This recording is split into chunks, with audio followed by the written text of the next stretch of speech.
हमारी शादी के दिन मेरी गर्लफ्रेंड के पहले प्यार का अचानक एक्सीडेंट हो गया और उसकी याददाश्त चली गई। उसकी यादें ठीक उसी समय पर आकर रुक गई थीं जब वे दोनों एक दूसरे के प्यार में पूरी तरह पागल थे। उसे किसी भी तरह का सदमा न लगे और उसे कोई और परेशानी न हो, इसके लिए सेराफिना ने हमारी शादी कैंसिल कर दी और उसके पास ही रुक गई, ये नाटक करते हुए कि वो अब भी उसकी गर्लफ्रेंड है। जब उसने पूछा कि मैं उसका असली और ऑफिशियल बॉयफ्रेंड कौन हूं, तो उसकी आंखों में जरा सी भी झिझक नहीं थी। उसने बिना अपने चेहरे के भाव बदले बड़ी ही सफाई से झूठ बोल दिया कि मैं उसकी बड़ी बहन का बॉयफ्रेंड हूं, और यहां तक कि उसने बास्टियन से मुझे जीजा जी तक कहलवाया। मैं अपना सारा दर्द अकेले ही पीता रहा और पूरे 1 महीने तक ये सब बर्दाश्त करता रहा, लेकिन ये सब बस आज तक की ही बात थी। मैंने अभी अभी ताज़ा मेडिकल न्यूज़ पढ़ी थी और मुझे पता चला था कि एमनेशिया याददाश्त जाने की बीमारी के इलाज के लिए खास तौर पर बनाई गई एक नई दवा आखिरकार मार्केट में आ गई है। वही नई दवा खरीद कर मैं सेराफिना को ढूंढते हुए बेहद खुशी खुशी हॉस्पिटल पहुंचा। मैं उसे बताना चाहता था कि अब आखिरकार उसे बास्टियन की गर्लफ्रेंड होने का नाटक और नहीं करना पड़ेगा, लेकिन जैसे ही मैं दरवाजा खोलने ही वाला था, मैंने सेराफिना को अपनी एक दोस्त से बात करते हुए सुन लिया। उसकी दोस्त कह रही थी, सेराफिना, मैंने तुम्हें याददाश्त वापस लाने वाली वो दवा 10 दिन पहले ही दे दी थी। अगर तुम उस ट्रीटमेंट प्लान को फॉलो कर रही हो तो अब तक बास्टियन की याददाश्त वापस आनी शुरू हो जानी चाहिए थी। अभी तक सुधार का कोई असर क्यों नहीं दिख रहा है? क्या तुमने अभी तक उसे दवा नहीं दी है? सेराफिना कुछ पल के लिए शांत रही और फिर उसकी धीमी और भारी आवाज आई, मैंने उसे दवा नहीं दी है और मैं देना भी नहीं चाहती। उसकी दोस्त ने हैरानी से पूछा, क्या तुम्हारा कोई मंगेतर नहीं है? क्या तुम्हें डर नहीं लगता कि जूलियन को जब ये सब पता चलेगा तो वो गुस्से में तुम्हें छोड़कर चला जाएगा? सेराफिना ने पूरे कॉन्फिडेंस के साथ जवाब दिया, वो कहीं नहीं जाएगा। जूलियन मुझसे बहुत प्यार करता है। वो पहले ही 1 महीने से ये सब सह रहा है, इसलिए उसका मुझे छोड़कर जाना नामुमकिन है। मुझे आखिरकार बास्टियन के साथ वापस पैचअप करने और एक बार फिर से पूरी तरह खुश होने का ये दुर्लभ मौका मिला है। बस मुझे ये छोटा सा खूबसूरत सपना जी लेने दो। जब ये सपना खत्म हो जाएगा तो मैं वापस जूलियन की परफेक्ट गर्लफ्रेंड बन जाऊंगी और उससे शादी कर लूंगी। उसकी दोस्त ने आह भरते हुए कहा, ठीक है, मैंने तुम्हें दवा दे दी है तो अब फैसला भी तुम्हारा है। मुझे इससे कोई लेना देना नहीं है। ये सब सुनकर मुझे ऐसा लगा जैसे किसी ने मुझे बर्फीली खाई में धकेल दिया हो। मेरे पूरे शरीर में कांप कंपी सी दौड़ गई और मेरी आंखों के सामने धुंधली नमी छा गई। मैंने अपने होठों को जोर से काट लिया क्योंकि मैं जो अभी सुन रहा था उस पर मुझे बिल्कुल भी यकीन नहीं हो रहा था। पिछले 1 महीने में सेराफिना और बास्टियन के बीच बिताए गए सारे करीबी पल मेरी आंखों के सामने एकदम साफ घूमने लगे। जब बास्टियन अपनी नॉर्मल दवा लेने से मना कर देता था तो वो उसे अपनी मीठी और कोमल आवाज में बहला फुसलाकर अपने हाथों से खाना खिलाती थी। जब वो चलना नहीं चाहता था तो वो खुशी खुशी उसे अपनी बाहों में उठा लेती या अपनी पीठ पर बिठाकर घुमाती थी। जब रात में उसे बुरे सपने आते थे तो वो सुबह तक उसके पास बैठी रहती थी और उसे वापस सुलाने के लिए कहानियां सुनाती थी। इसका मतलब यह था कि यह सब इसलिए नहीं था कि सेराफिना इस बात से डरी हुई थी कि बास्टियन को कुछ गड़बड़ लगेगी और उसे कोई सदमा लग जाएगा। ये सब तो पूरी तरह से उसके असली जज्बातों का सच था। लेकिन जब उसने बास्टियन को कभी अपने दिल से निकाला ही नहीं था तो फिर मेरे और उसके बीच बिताए गए उन 5 सालों के प्यार का क्या मतलब था? मुझे पता ही नहीं चला कि कब मेरी आंखें लाल हो गई थीं। मैं एक जिंदा लाश की तरह हॉस्पिटल से बाहर निकल गया। मेरे नाखून अनजाने में ही मेरी हथेलियों में गहराई तक चुभ गए थे, जिससे वहां खून के निशान बन गए थे। अचानक मेरा फोन वाइब्रेट हुआ। सेराफिना का मैसेज आया था। मुझे किसी ने बताया कि तुम मुझे ढूंढते हुए हॉस्पिटल आए थे। आजकल यहां मत आया करो। मुझे डर है कि बास्टियन कहीं कुछ ज्यादा न सोचने लगे। शायद उसे डर था कि इन बातों से मुझे गुस्सा आ जाएगा, इसलिए उसने तुरंत एक और मैसेज भेजा, जूलियन, बस थोड़ा और बर्दाश्त कर लो। बास्टियन और मैं आजकल सिर्फ नाटक कर रहे हैं। प्लीज कुछ गलत मत समझना। तुम्हें तो पता है कि उसकी याददाश्त चली गई है और वो कोई भी सदमा बर्दाश्त नहीं कर सकता। बस थोड़े दिनों के लिए मेरी बड़ी बहन के बॉयफ्रेंड होने का नाटक और कर लो, ठीक है? उन बातों को पढ़कर मुझे ये सब बेहद मजाकिया लग रहा था। मैंने बेपरवाही से अपने आंसू पोंछे। मेरे अंदर एक अजीब सा पागलपन उमड़ रहा था। चूंकि सेराफिना ने इस नाटक को जारी रखने की पूरी ठान ली थी तो मैं भी उसके साथ आखिर तक ये खेल खेलूंगा। इसलिए मैंने उसकी बड़ी बहन विवियन का फोन नंबर डायल कर दिया। कॉल जल्दी ही कनेक्ट हो गई। मैंने अपना गला साफ किया और एक बनावटी शांति के साथ कहा, विवियन, मैंने सुना है कि आजकल आप पर शादी करने का बहुत दबाव डाला जा रहा है। आप मेरे बारे में क्या सोचती हैं? फोन के दूसरी तरफ एक अजीब सा सन्नाटा छा गया। काफी देर बाद उस महिला की गहरी और शांत आवाज आई, जूलियन, क्या तुम्हें याद भी है कि तुम किसके बॉयफ्रेंड हो? मैंने जबरदस्ती मुस्कुराते हुए कहा, क्या आपकी छोटी बहन आजकल हर किसी से ये नहीं कह रही है कि मैं आपका बॉयफ्रेंड हूं, सिर्फ अपने पहले प्यार को तसल्ली देने के लिए? जब बात यही है तो क्यों ना हम सीधे शादी ही कर लें। एक तीर से 2 निशाने लग जाएंगे और सबकी ख्वाहिश भी पूरी हो जाएगी। उसने रुखेपन से पूछा, तुम्हें ऐसा क्यों लगता है कि मैं इस बात के लिए हाँ कह दूंगी? मुझे शायद इसी जवाब की उम्मीद थी। मैं कुछ सेकंड के लिए चुप रहा और फिर पूरे कॉन्फिडेंस के साथ बोला, मैंने गलती से आपके ऑफिस में वो देख लिया था। आपके पास मेरी एक छिपी हुई तस्वीर है। फोन के दूसरी तरफ बिल्कुल सन्नाटा छा गया। हवा इतनी शांत हो गई कि मुझे सिर्फ अपने ही दिल की तेज धड़कनें सुनाई दे रही थीं। ठीक जब मुझे लगा कि अब वो एक भी शब्द नहीं बोलेगी, उसकी आवाज धीरे से गूंजी। मैं किसी को भेजकर शादी की तैयारियों का इंतजाम करवा दूंगी। जूलियन, ये बात याद रखना, जब सही वक्त आएगा तो तुम्हारी शादी होगी ही, चाहे तुम पीछे हटना चाहो या नहीं।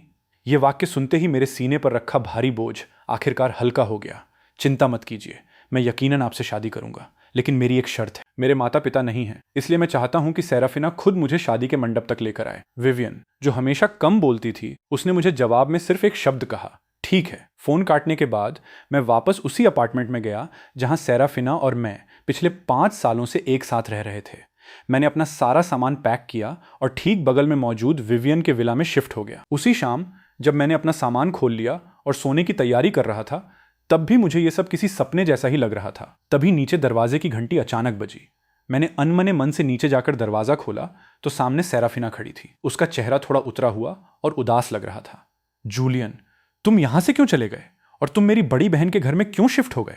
तुम्हें उनके विला का पासकोड कैसे पता है? उसने सवाल दागते हुए पूछा। मैंने उसे बड़ी शांति से देखा। क्या बास्टियन आजकल तुम्हारे घर में शिफ्ट होने की जिद नहीं कर रहा है? मैं तो बस तुम दोनों के लिए सहूलियत कर रहा हूं। रही बात मुझे पासकोड कैसे पता है, तो वो इसलिए क्योंकि मैं उनका बॉयफ्रेंड हूं, है ना? ये सुनकर सेराफिना की भौहें और तन गईं और उसके पतले होंठ एक कठोर लकीर में बदल गए। उसने अपने हाथ उठाए और मेरे लंबे शरीर को अपनी बाहों में खींच लिया। अपना सिर उठाकर मेरी गर्दन के किनारे पर किस किया। उसकी गर्म सांसें मेरी त्वचा को छू रही थीं। जूलियन, तुम फिर से क्यों गुस्सा हो रहे हो? क्या हमारी बात नहीं हुई थी? ये सब सिर्फ एक नाटक है। मैं अभी भी बास्टियन की गर्लफ्रेंड होने का नाटक कर रही हूँ और तुम बस कुछ समय के लिए मेरी बहन के बॉयफ्रेंड होने का नाटक कर रहे हो। इससे पहले कि वो अपनी तसल्ली भरी बातें पूरी कर पाती, मैंने उसे बेरुखी से दूर धकेल दिया। अब कोई नाटक करने की जरूरत नहीं है, मैंने इसे पहले ही सच बना दिया है। सेराफिना, बिल्कुल तुम्हारी ख्वाहिश के मुताबिक मैं बहुत जल्द तुम्हारी बड़ी बहन से शादी करने वाला हूं। जैसे ही ये शब्द मेरे मुंह से निकले, सेराफिना एकदम सुन्न रह गई। मेरी बातों को समझने में उसे काफी वक्त लगा। एक लंबी खामोशी के बाद उसने परेशान होते हुए एक गहरी सांस ली।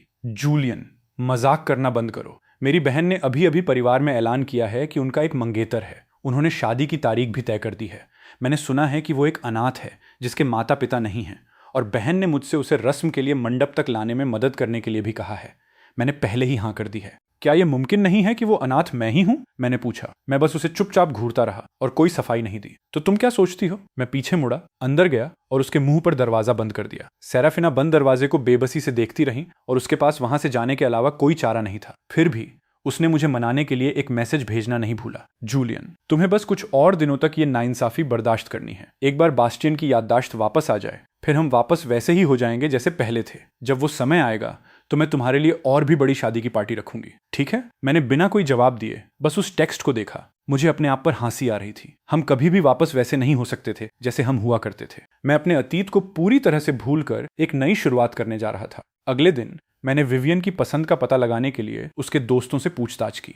मैंने मॉल जाकर उसके लिए एक बेहतरीन प्रोफेशनल सूट खरीदने का मन बनाया था। उसकी पसंद को ध्यान में रखते हुए मैंने बहुत सावधानी से एक पूरी आउटफिट चुनी। हालांकि जब मैं कपड़े लेकर घर वापस आ रहा था तो मैंने देखा कि पड़ोस वाले विला के बाहर कचरे के डिब्बे उन चीजों से भरे हुए थे जो मेरे और सेराफिना के रिश्ते की यादें थीं। उनमें हमारे हाथों से बनाए गए कपल वाले पुतले, साथ मिलकर चुनी गई सजावट की चीजें और रोजमर्रा के इस्तेमाल वाली कई एक जैसी चीजें शामिल थीं। मैं चुप हो गया।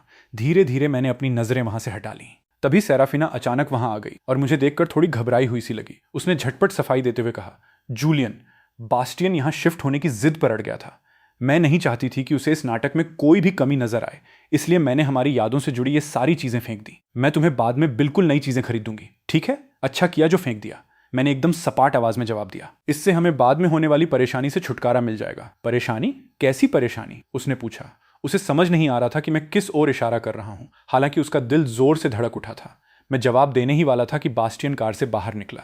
उसने बड़े ही दोस्ताना अंदाज में मेरे कंधे पर हाथ रखा और उत्साह से बोला, जीजा जी, अब से हम रिश्तेदार और पड़ोसी होने वाले हैं। हमें यकीनन और ज्यादा मिलना जुलना चाहिए। अरे हाँ, बड़ी बहन कहाँ है? वो मुझे क्यों नहीं दिख रही? मेरे चेहरे के भाव बिल्कुल सामान्य रहे। वो देश से बाहर हैं। वो आधे महीने में वापस आएंगी। आधे महीने की बात सुनकर सेराफिना थोड़ी हैरान दिखी। मुझे कैसे पता था कि उसकी बहन किस दिन वापस आ रही है? एक सेकंड बाद उसे याद आया कि वो उसकी बहन की शादी का दिन था, जिसके बारे में उसने मुझे कल ही बताया था। सेराफिना ने इसके बारे में ज्यादा नहीं सोचा। बास्टियन ने मुझे एक चमकदार मुस्कान के साथ कार की ओर खींचा। अब हम सब एक ही परिवार हैं। मैं आज ही यहाँ शिफ्ट हुआ हूँ, इसलिए जीजा जी आपको हमारे साथ इसका जश्न मनाने चलना ही पड़ेगा। मेरे मना करने का इंतजार किए बिना बास्टियन मुझे जबरदस्ती कार में खींच ले गया और बाहर खाना खाने की जिद करने लगा। मेबैक कार एक हॉटपॉट रेस्टोरेंट के सामने रुकी और एक वेटर हमें पहले से बुक किए गए प्राइवेट रूम में ले गया। ये जानकर कि बास्टियन को तीखा खाना बहुत पसंद है, सेराफिना ने खास तौर पर सिर्फ उसके लिए बहुत ज्यादा तीखा सूप बेस ऑर्डर किया। वो लाल रंग का खौलता हुआ शोरबा इतना डरावना लग रहा था कि कोई भी उसे देखकर ही पीछे हट जाए। मैं तीखा खा सकता था, इसलिए मुझे डर नहीं लगा। लेकिन सिर्फ एक निवाला खाते ही सेराफिना के माथे पर ठंडे पसीने की परत छा गई। उसका चेहरा लगातार पीला पड़ता जा रहा था और उसके होठों का रंग पूरी तरह उड़ चुका था। मैंने ये सब देखा, लेकिन मैंने उन्हें याद दिलाने के लिए अपना मुंह नहीं खोला। पहले मुझे उसकी सेहत की बहुत फिक्र रहती थी। मुझे पता था कि वो तीखा नहीं खा सकती और उसका पेट भी कमजोर है, इसलिए मैं हमेशा इस बात का खास ध्यान रखता था। जब भी हम साथ खाना खाते थे, चाहे मौका कोई भी हो, मैं हमेशा उसकी पसंद का ध्यान रखता था और खाने को बिल्कुल सादा और हल्का रखता था। यहाँ तक कि मैं किसी भी जरूरत के लिए हमेशा अपने पास पेट दर्द की दवा भी रखता था। लेकिन जाहिर है बास्टियन को इसमें से कुछ भी याद नहीं था। सेराफिना थोड़ा और खाओ, यहाँ का हॉटपॉट वाकई बहुत बढ़िया है, उसने एक मासूम सी मुस्कान के साथ कहा और बार बार सेराफिना के बाउल में और खाना डालता रहा। देखते ही देखते उसके सामने रखा बाउल तीखे खौलते हुए खाने से एक छोटे पहाड़ की तरह भर गया। बस उसे देखने भर से ही उसके पेट में दर्द की लहरें उठने लगी थी। फिर भी उसने एक भी शब्द नहीं कहा। वो बस कोमलता से मुस्कुराई और बास्टियन ने जो कुछ भी उसे परोसा वो सब खाती रही। मैं बेबसी से देखता रहा कि उसकी हालत कैसे और खराब होती जा रही थी, लेकिन फिर भी मैंने बिल्कुल कुछ नहीं कहा। बास्टियन को सेराफिना में कोई गड़बड़ नजर नहीं आई और वो बस उन झींगों को खाता रहा जो उसने अपने हाथों से उसके लिए छिले थे। उसने मुझे देखकर मुस्कुराते हुए कहा, जीजा जी आप भी खाइए, क्या आपको तीखा पसंद नहीं है? सेराफिना ने अपने पेट में हो रही जलन को किसी तरह दबाया। जैसे ही वो कुछ बोलने वाली थी, उसकी नजरें मेरी बिना पलक झपकाए घूरती आंखों से मिली। मैंने देखा कि उसने अपने फोन पर कुछ शब्द टाइप किए। एक सेकंड बाद मेरा फोन बजा। ये उसका मैसेज था, चिंता मत करो, मैं ठीक हूं।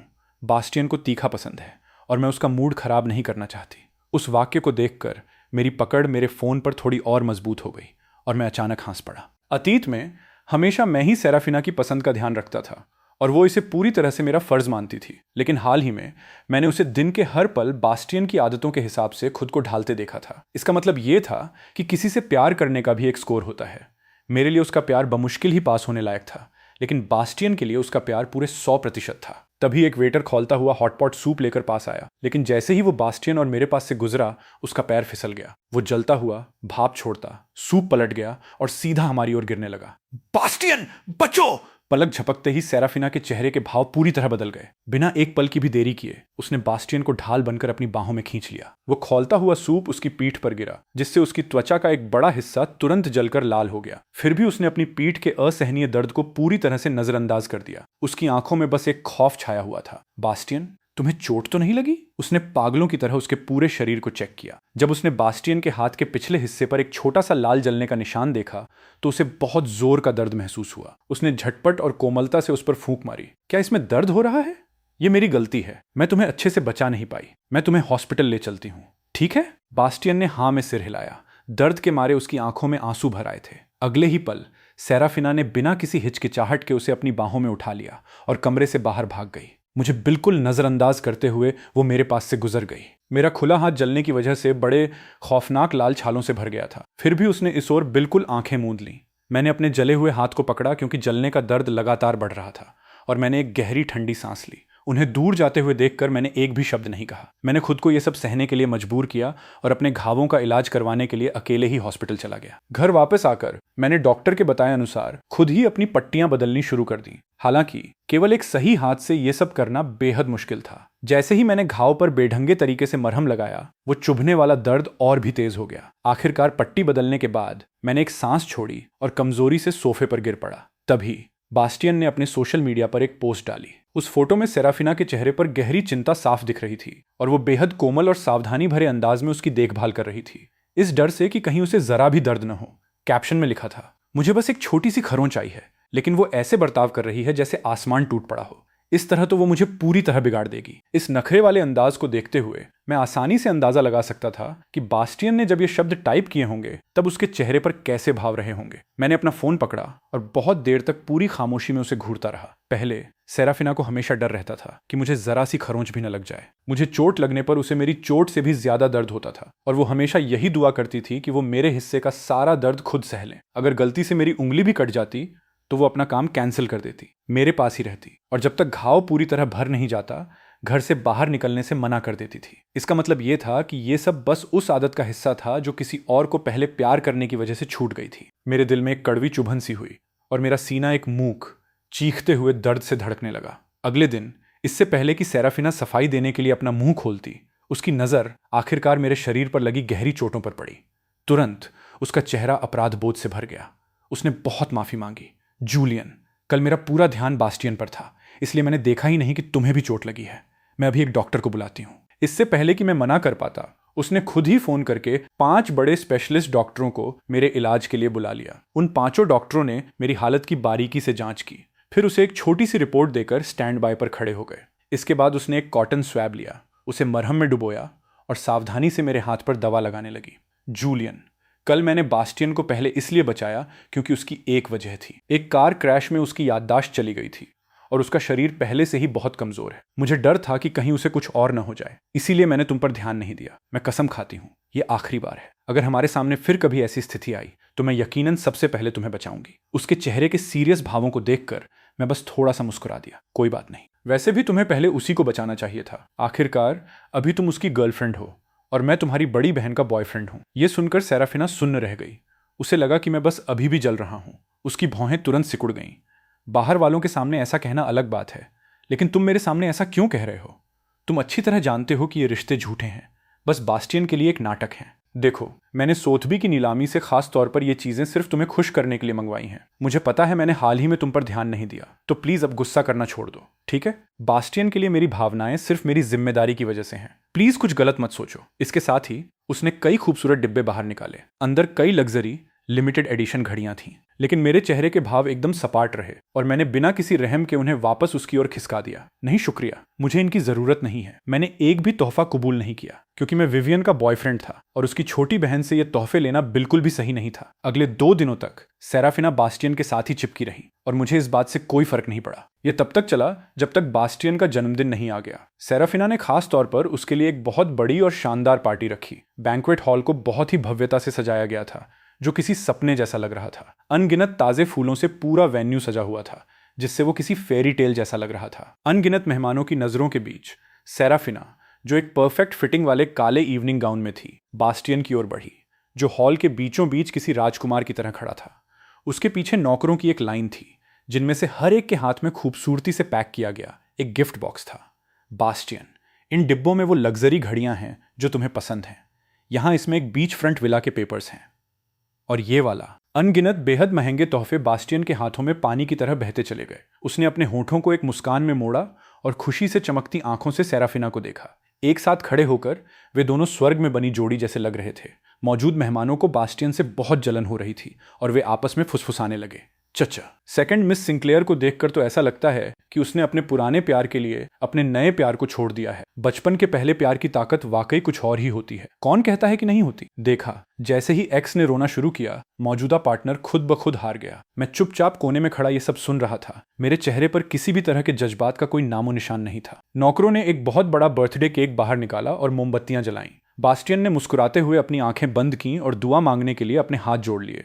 इस साल मेरी जन्मदिन की दुआ है, सेराफिना के साथ बूढ़ा होना और कभी अलग ना होना। अपनी दुआ मांगने के बाद उसने मोमबत्तियां बुझाईं और पूरी उम्मीद भरी नजरों से सेराफिना को देखा। भीड़ में किसी ने इशारा समझ लिया और कुछ लोग खुशी से चिल्लाने लगे, किस किस। सेकंड मिस सिंक्लेयर, बास्टियन बस इंतजार कर रहा है कि तुम उसे किस करो। यह सुनकर बास्टियन का चेहरा शर्म से लाल हो गया। हालांकि सेराफिना ने अपनी आंखें उठाईं। उसकी नजरें कमरे में कुछ ढूंढती हुई लग रही थीं, लेकिन भीड़ ने उसकी इस उलझन पर ध्यान नहीं दिया। उन्होंने उन दोनों को एक दूसरे के और करीब धकेल दिया जब तक कि सेराफिना ने बास्टियन को अपनी बाहों में नहीं ले लिया और भीड़ के दबाव में उनके होंठ आपस में मिल गए। उस छोटे से पल में जब उनके होंठ टकराए, अतीत की सारी यादें उसके जहन में वापस आ गईं और उसने अनजाने में ही उस किस को और गहरा कर दिया। ये देखकर मैंने तुरंत अपनी नजरें घुमा ली। मैं और नहीं देखना चाहता था। मैं वहां से जाने के लिए मुड़ा, लेकिन ठीक उसी वक्त बास्टियन के कुछ दोस्तों ने मुझे घेर लिया। उनके चेहरे पर चिढ़ और नफरत साफ झलक रही थी। जूलियन, मैं तुम्हें सलाह दूंगा कि सेराफिना के बारे में सपने देखना बंद कर दो, उनमें से एक ने ताना मारते हुए कहा। वो पहले बास्टियन से इतना प्यार करती थी कि उसके लिए जान भी दे सकती थी। उसके बाद तुम्हारे साथ आना तो बस उसकी एक मजबूरी थी।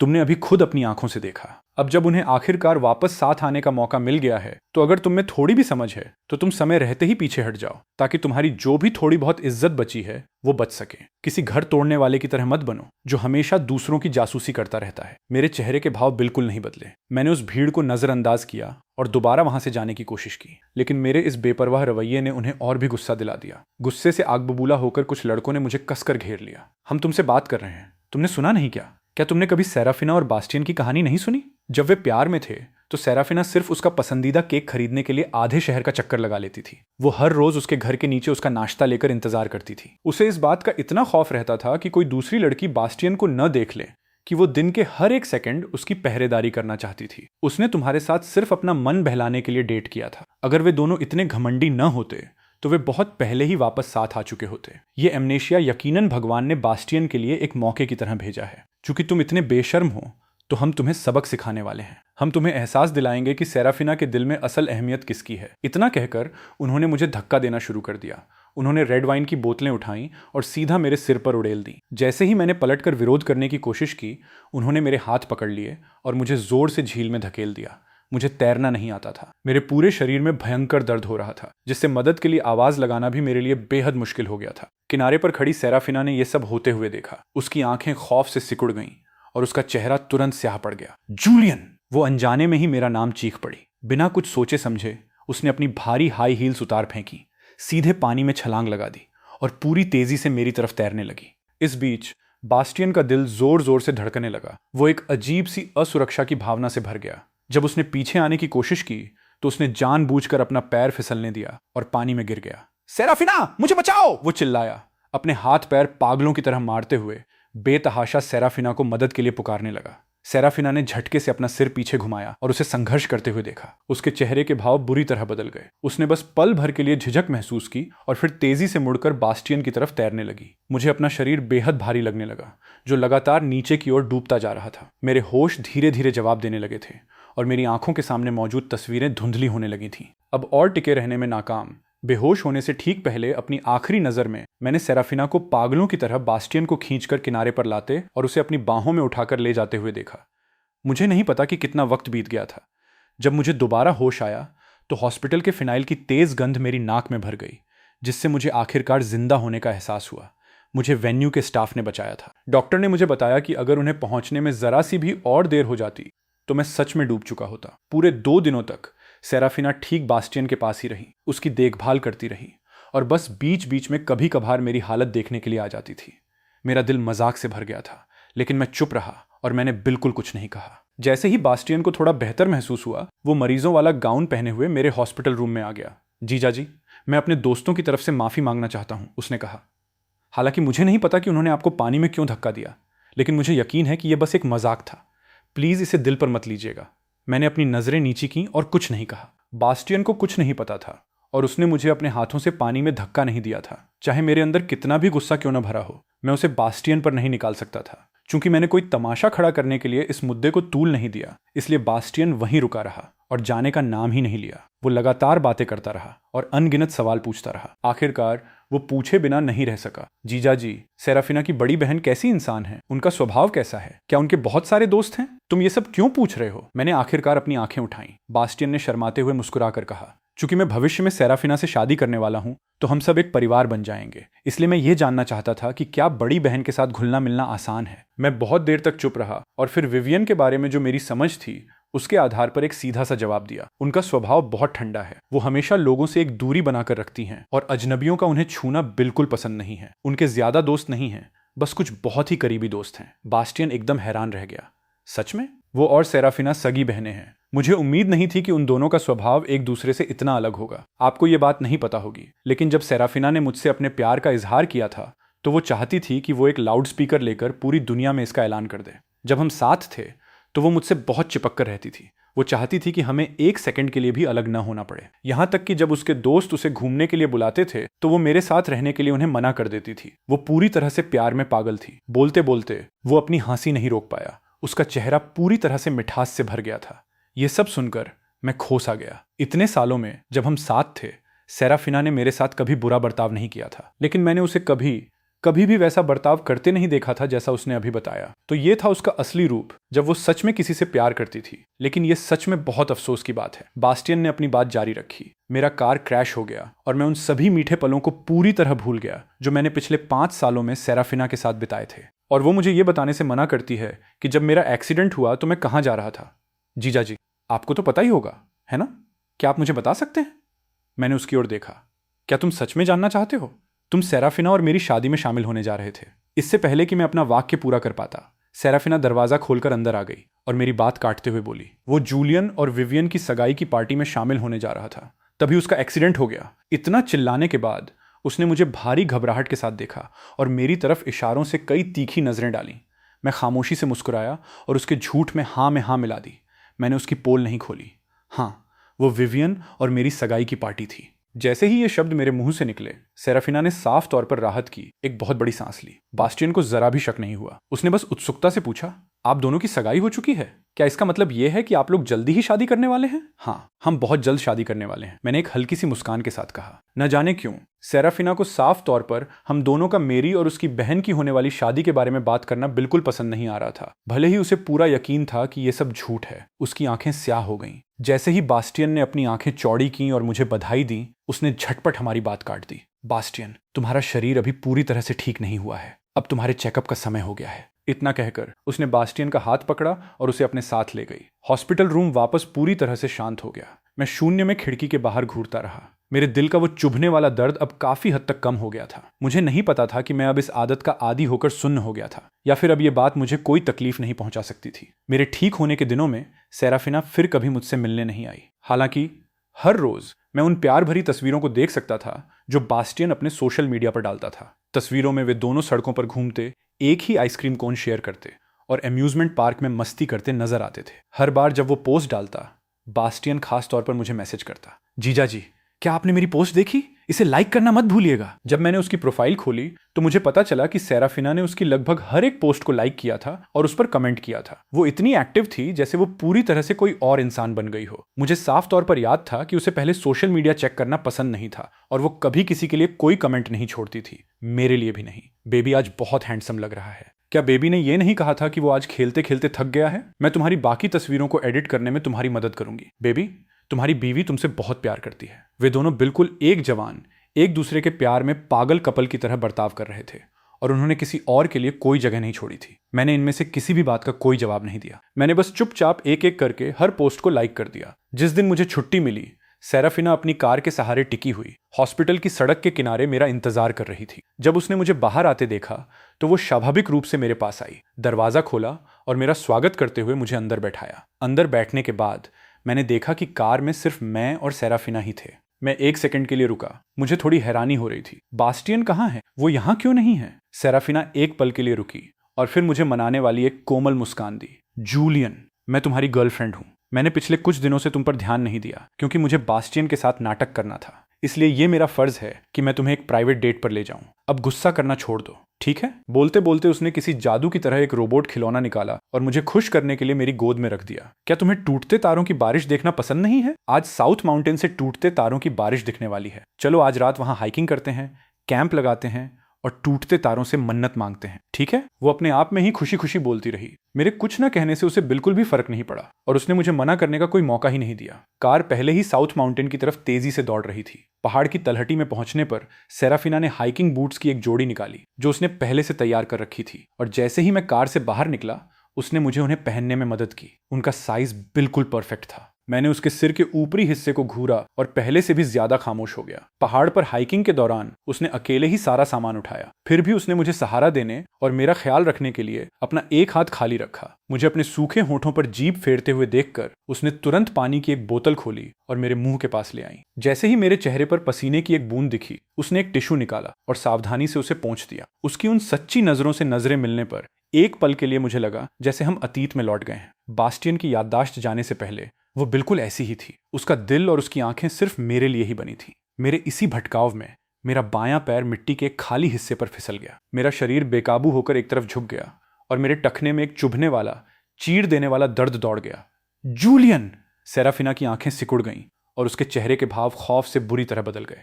उसने तुरंत मेरी कलाई पकड़ ली, मुझे अपनी ओर खींचा और मेरे गिरने से बचाने के लिए एक इंसान की ढाल बन गई। जैसे ही हम मिट्टी में गिरे, उसने चोट का सारा असर खुद पर ले लिया। मैं उसकी बाहों में पूरी तरह सुरक्षित था। मेरा दिल न जाने कितने सारे पेचीदा जज्बातों से भर गया। उसका खूबसूरत चेहरा गहरी खरोंचों के गुच्छों से भर गया था। उसके हाथों और पैरों पर कई तरह के छिले हुए घाव थे। मुझे उसकी पीठ के बारे में सोचने की जरूरत ही नहीं थी। वो यकीनन बहुत बुरी तरह घायल हुई होगी। फिर भी सेराफिना ने ऐसे बर्ताव किया जैसे कुछ हुआ ही ना हो। उसने जबरदस्ती मुस्कुराते हुए गहरी चिंता के साथ पूछा, जूलियन, तुम ठीक तो हो ना? कहीं चोट तो नहीं लगी? मैंने अपना हाथ उसके हाथ पर रखा और न में सिर हिलाया। मैं ठीक हूं, लेकिन तुम्हारा क्या? तुम ठीक हो ना? मेरी आंखें स्याह थीं। मेरा दिल बहुत ही पेचीदा हो गया था। मैं ये नहीं समझ पा रहा था कि सेराफिना एक ही समय पर बास्टियन से प्यार कैसे कर सकती है और साथ ही मेरे साथ इतना अच्छा बर्ताव करने के लिए अपनी जान दांव पर लगाने को भी कैसे तैयार हो सकती है। बहुत देर तक सोचने के बाद भी जब मुझे कोई जवाब नहीं मिला तो मैंने अपने सारे जज्बातों को दफना दिया। मैंने बस उसके हाइकिंग बैकपैक से कुछ फर्स्ट एड का सामान निकाला और उसके घावों पर एक बेसिक पट्टी बांध दी। चलो आज टूटते तारों की बारिश नहीं देखते हैं, मैंने सपाट स्वर में कहा। तुम घायल हो, चलो पहले वापस चलते हैं। लेकिन सेराफिना ने भौहें सिकोड़ी और ना में सिर हिलाया। मैं ठीक हूं। मैंने तुम्हें डेट पर ले जाने का वादा किया था और मैं हमेशा वो करती हूं जो मैं तुमसे वादा करती हूं। चूंकि उसने जिद पकड़ ली थी, मेरे पास उसकी बात मानने के अलावा कोई चारा नहीं था। हम चढ़ाई करते रहे। सेराफिना ने अपने शरीर में उठ रहे दर्द को दबाया और मेरे साथ पहाड़ पर हाइकिंग की। कैंपिंग टेंट लगाने के बाद हम दोनों अंदर लेट गए, थोड़ा सा सादा खाना खाया और चुपचाप रात होने का इंतजार करने लगे। टूटते तारों की बारिश ठीक समय पर शुरू हो गई। सेराफिना ने अपनी आंखें बंद की और मन्नत मांगी, लेकिन मैं बस उस बेहद खूबसूरत नजारे को घूरता रहा। मेरा दिमाग पूरी तरह खाली था। मैंने कोई मन्नत नहीं मांगी। अगली सुबह बहुत जल्दी मैं सेराफिना की हलचल से जाग गया। उसे इतनी सुबह उठा देखकर मेरी नींद तुरंत उड़ गई। जैसे ही मैं उसे आवाज देने वाला था, मैंने देखा कि उसने अपना फोन उठाया और वहां से चली गई। मैं एक पल के लिए झिझका और फिर चुपचाप उसके पीछे पीछे जाने लगा। वो पहाड़ के रास्तों से बहुत अच्छी तरह वाकिफ लग रही थी। वो दाएं बाएं घूमती रही जब तक कि वो एक ऊंचे पुराने पेड़ के पास नहीं रुक गई। उसकी शाखाओं से अनगिनत लाल रिबन लटक रहे थे, जिन्हें देखकर साफ पता चल रहा था कि उन्हें एक अच्छी शादी की दुआ मांगने के लिए वहां बांधा गया था। लेकिन सेराफिना उस शादी के पेड़ के पास से गुजर गई और पास ही की रेलिंग के पास पहुंची। उस पर लगे अनगिनत लव लॉक्स, प्यार के तालों के बीच उसने बहुत बारीकी से कुछ ढूंढना शुरू किया। न जाने कितने समय के बाद उसे आखिरकार एक खास लवलॉक मिल गया। उसने उसकी एक फोटो खींची और तुरंत बास्टियन को वीडियो कॉल मिला दी। बेबी देखो, उसने कोमलता से कहा। मैंने तुमसे कहा था ना, हमने जो लवलॉक बरसों पहले यहां लगाया था वो अब भी यहीं है। यहां तक कि शादी के पेड़ पर हमने जो मन्नत लिखी थी वो भी अभी तक सुरक्षित है। तुम्हारे बुरे सपने हकीकत से बिल्कुल उलट हैं। मैं यहां सिर्फ तुम्हें यह साबित करने के लिए आई हूं ताकि तुम आखिरकार सुकून से रह सको, है ना? अगर तुम्हें अभी भी चिंता है तो मैंने अभी अभी एक बिल्कुल नया लवलॉक भी लगा दिया है। हम यकीनन कभी तुम्हारे सपने की तरह अलग नहीं होंगे। हम एक दूसरे के गहरे प्यार में साथ साथ बूढ़े होंगे। एक अच्छे बच्चे की तरह जाकर सो जाओ। मुझे अपनी फिक्र मत करने दो, ठीक है? फोन के जरिए बास्टियन की भावुक रोती हुई आवाज गूंजी। पगली, मैंने तो बस बातों ही बातों में ऐसा कह दिया था और तुम सच में उसे चेक करने के लिए इतनी दूर उस पहाड़ तक भागकर चली गई? तुमने कितनी देर हाइकिंग की? क्या तुम थक नहीं गई? मैं थकी नहीं हूं। तुम्हारे लिए कोई भी दूरी इतनी ज्यादा नहीं है जो मुझे थका सके। इस नज़ारे को देखकर मुझे ऐसा लगा जैसे किसी ने मेरे पूरे शरीर को बर्फीले पानी में डुबो दिया हो। मेरे दिल पर ठंडी लहरें लगातार टकराने लगीं, जिससे मेरा शरीर अनजाने में ही अकड़ गया। इसका मतलब यह था कि वो यहां पूरी तरह से बास्टियन के लिए आई थी, मुझे साथ लाना और टूटते तारों की बारिश का बहाना बनाकर मुझे बहलाना। तो बस उसका एक आसान सा तरीका था। मैंने अपने आप पर हंसते हुए एक मजाकिया सी हंसी छोड़ी, पीछे मुड़ा और वहां से चला गया। मेरे पीछे सेराफिना अभी भी बास्टियन से वीडियो कॉल पर बात कर रही थी, लेकिन मैं पूरी खामोशी में पहाड़ से नीचे उतर गया। जब तक मैं पहाड़ की तलहटी तक नहीं पहुंचा तब तक मेरे हाथों और पैरों का तापमान धीरे धीरे नॉर्मल नहीं हुआ था। मैंने शांति से उसे एक मैसेज भेजा, मेरी तबीयत ठीक नहीं लग रही है, मैं पहले वापस जा रहा हूं। फिर मैंने अपना फोन बंद कर दिया। मुझे इस बात से रत्ती भर भी फर्क नहीं पड़ रहा था कि उसका इस पर क्या रिएक्शन होगा। मेरे घर लौटने के कई घंटों बाद सेराफिना आखिरकार पहुंची। यह देखकर कि मेरे चेहरे के भाव सामान्य थे और मुझे कोई गंभीर चोट नहीं आई थी, उसने पूरी तरह से अपनी फिक्र छोड़ दी। ये मानकर कि उसने मुझे सफलतापूर्वक मना लिया है, वो बिना किसी झिझक के बास्टियन के साथ और भी ज्यादा करीबियां बढ़ाने लगी। दोनों विला बहुत करीब थे और मैं अक्सर फर्श से छत तक की उन लंबी खिड़कियों से उनके करीबी पलों को देख सकता था।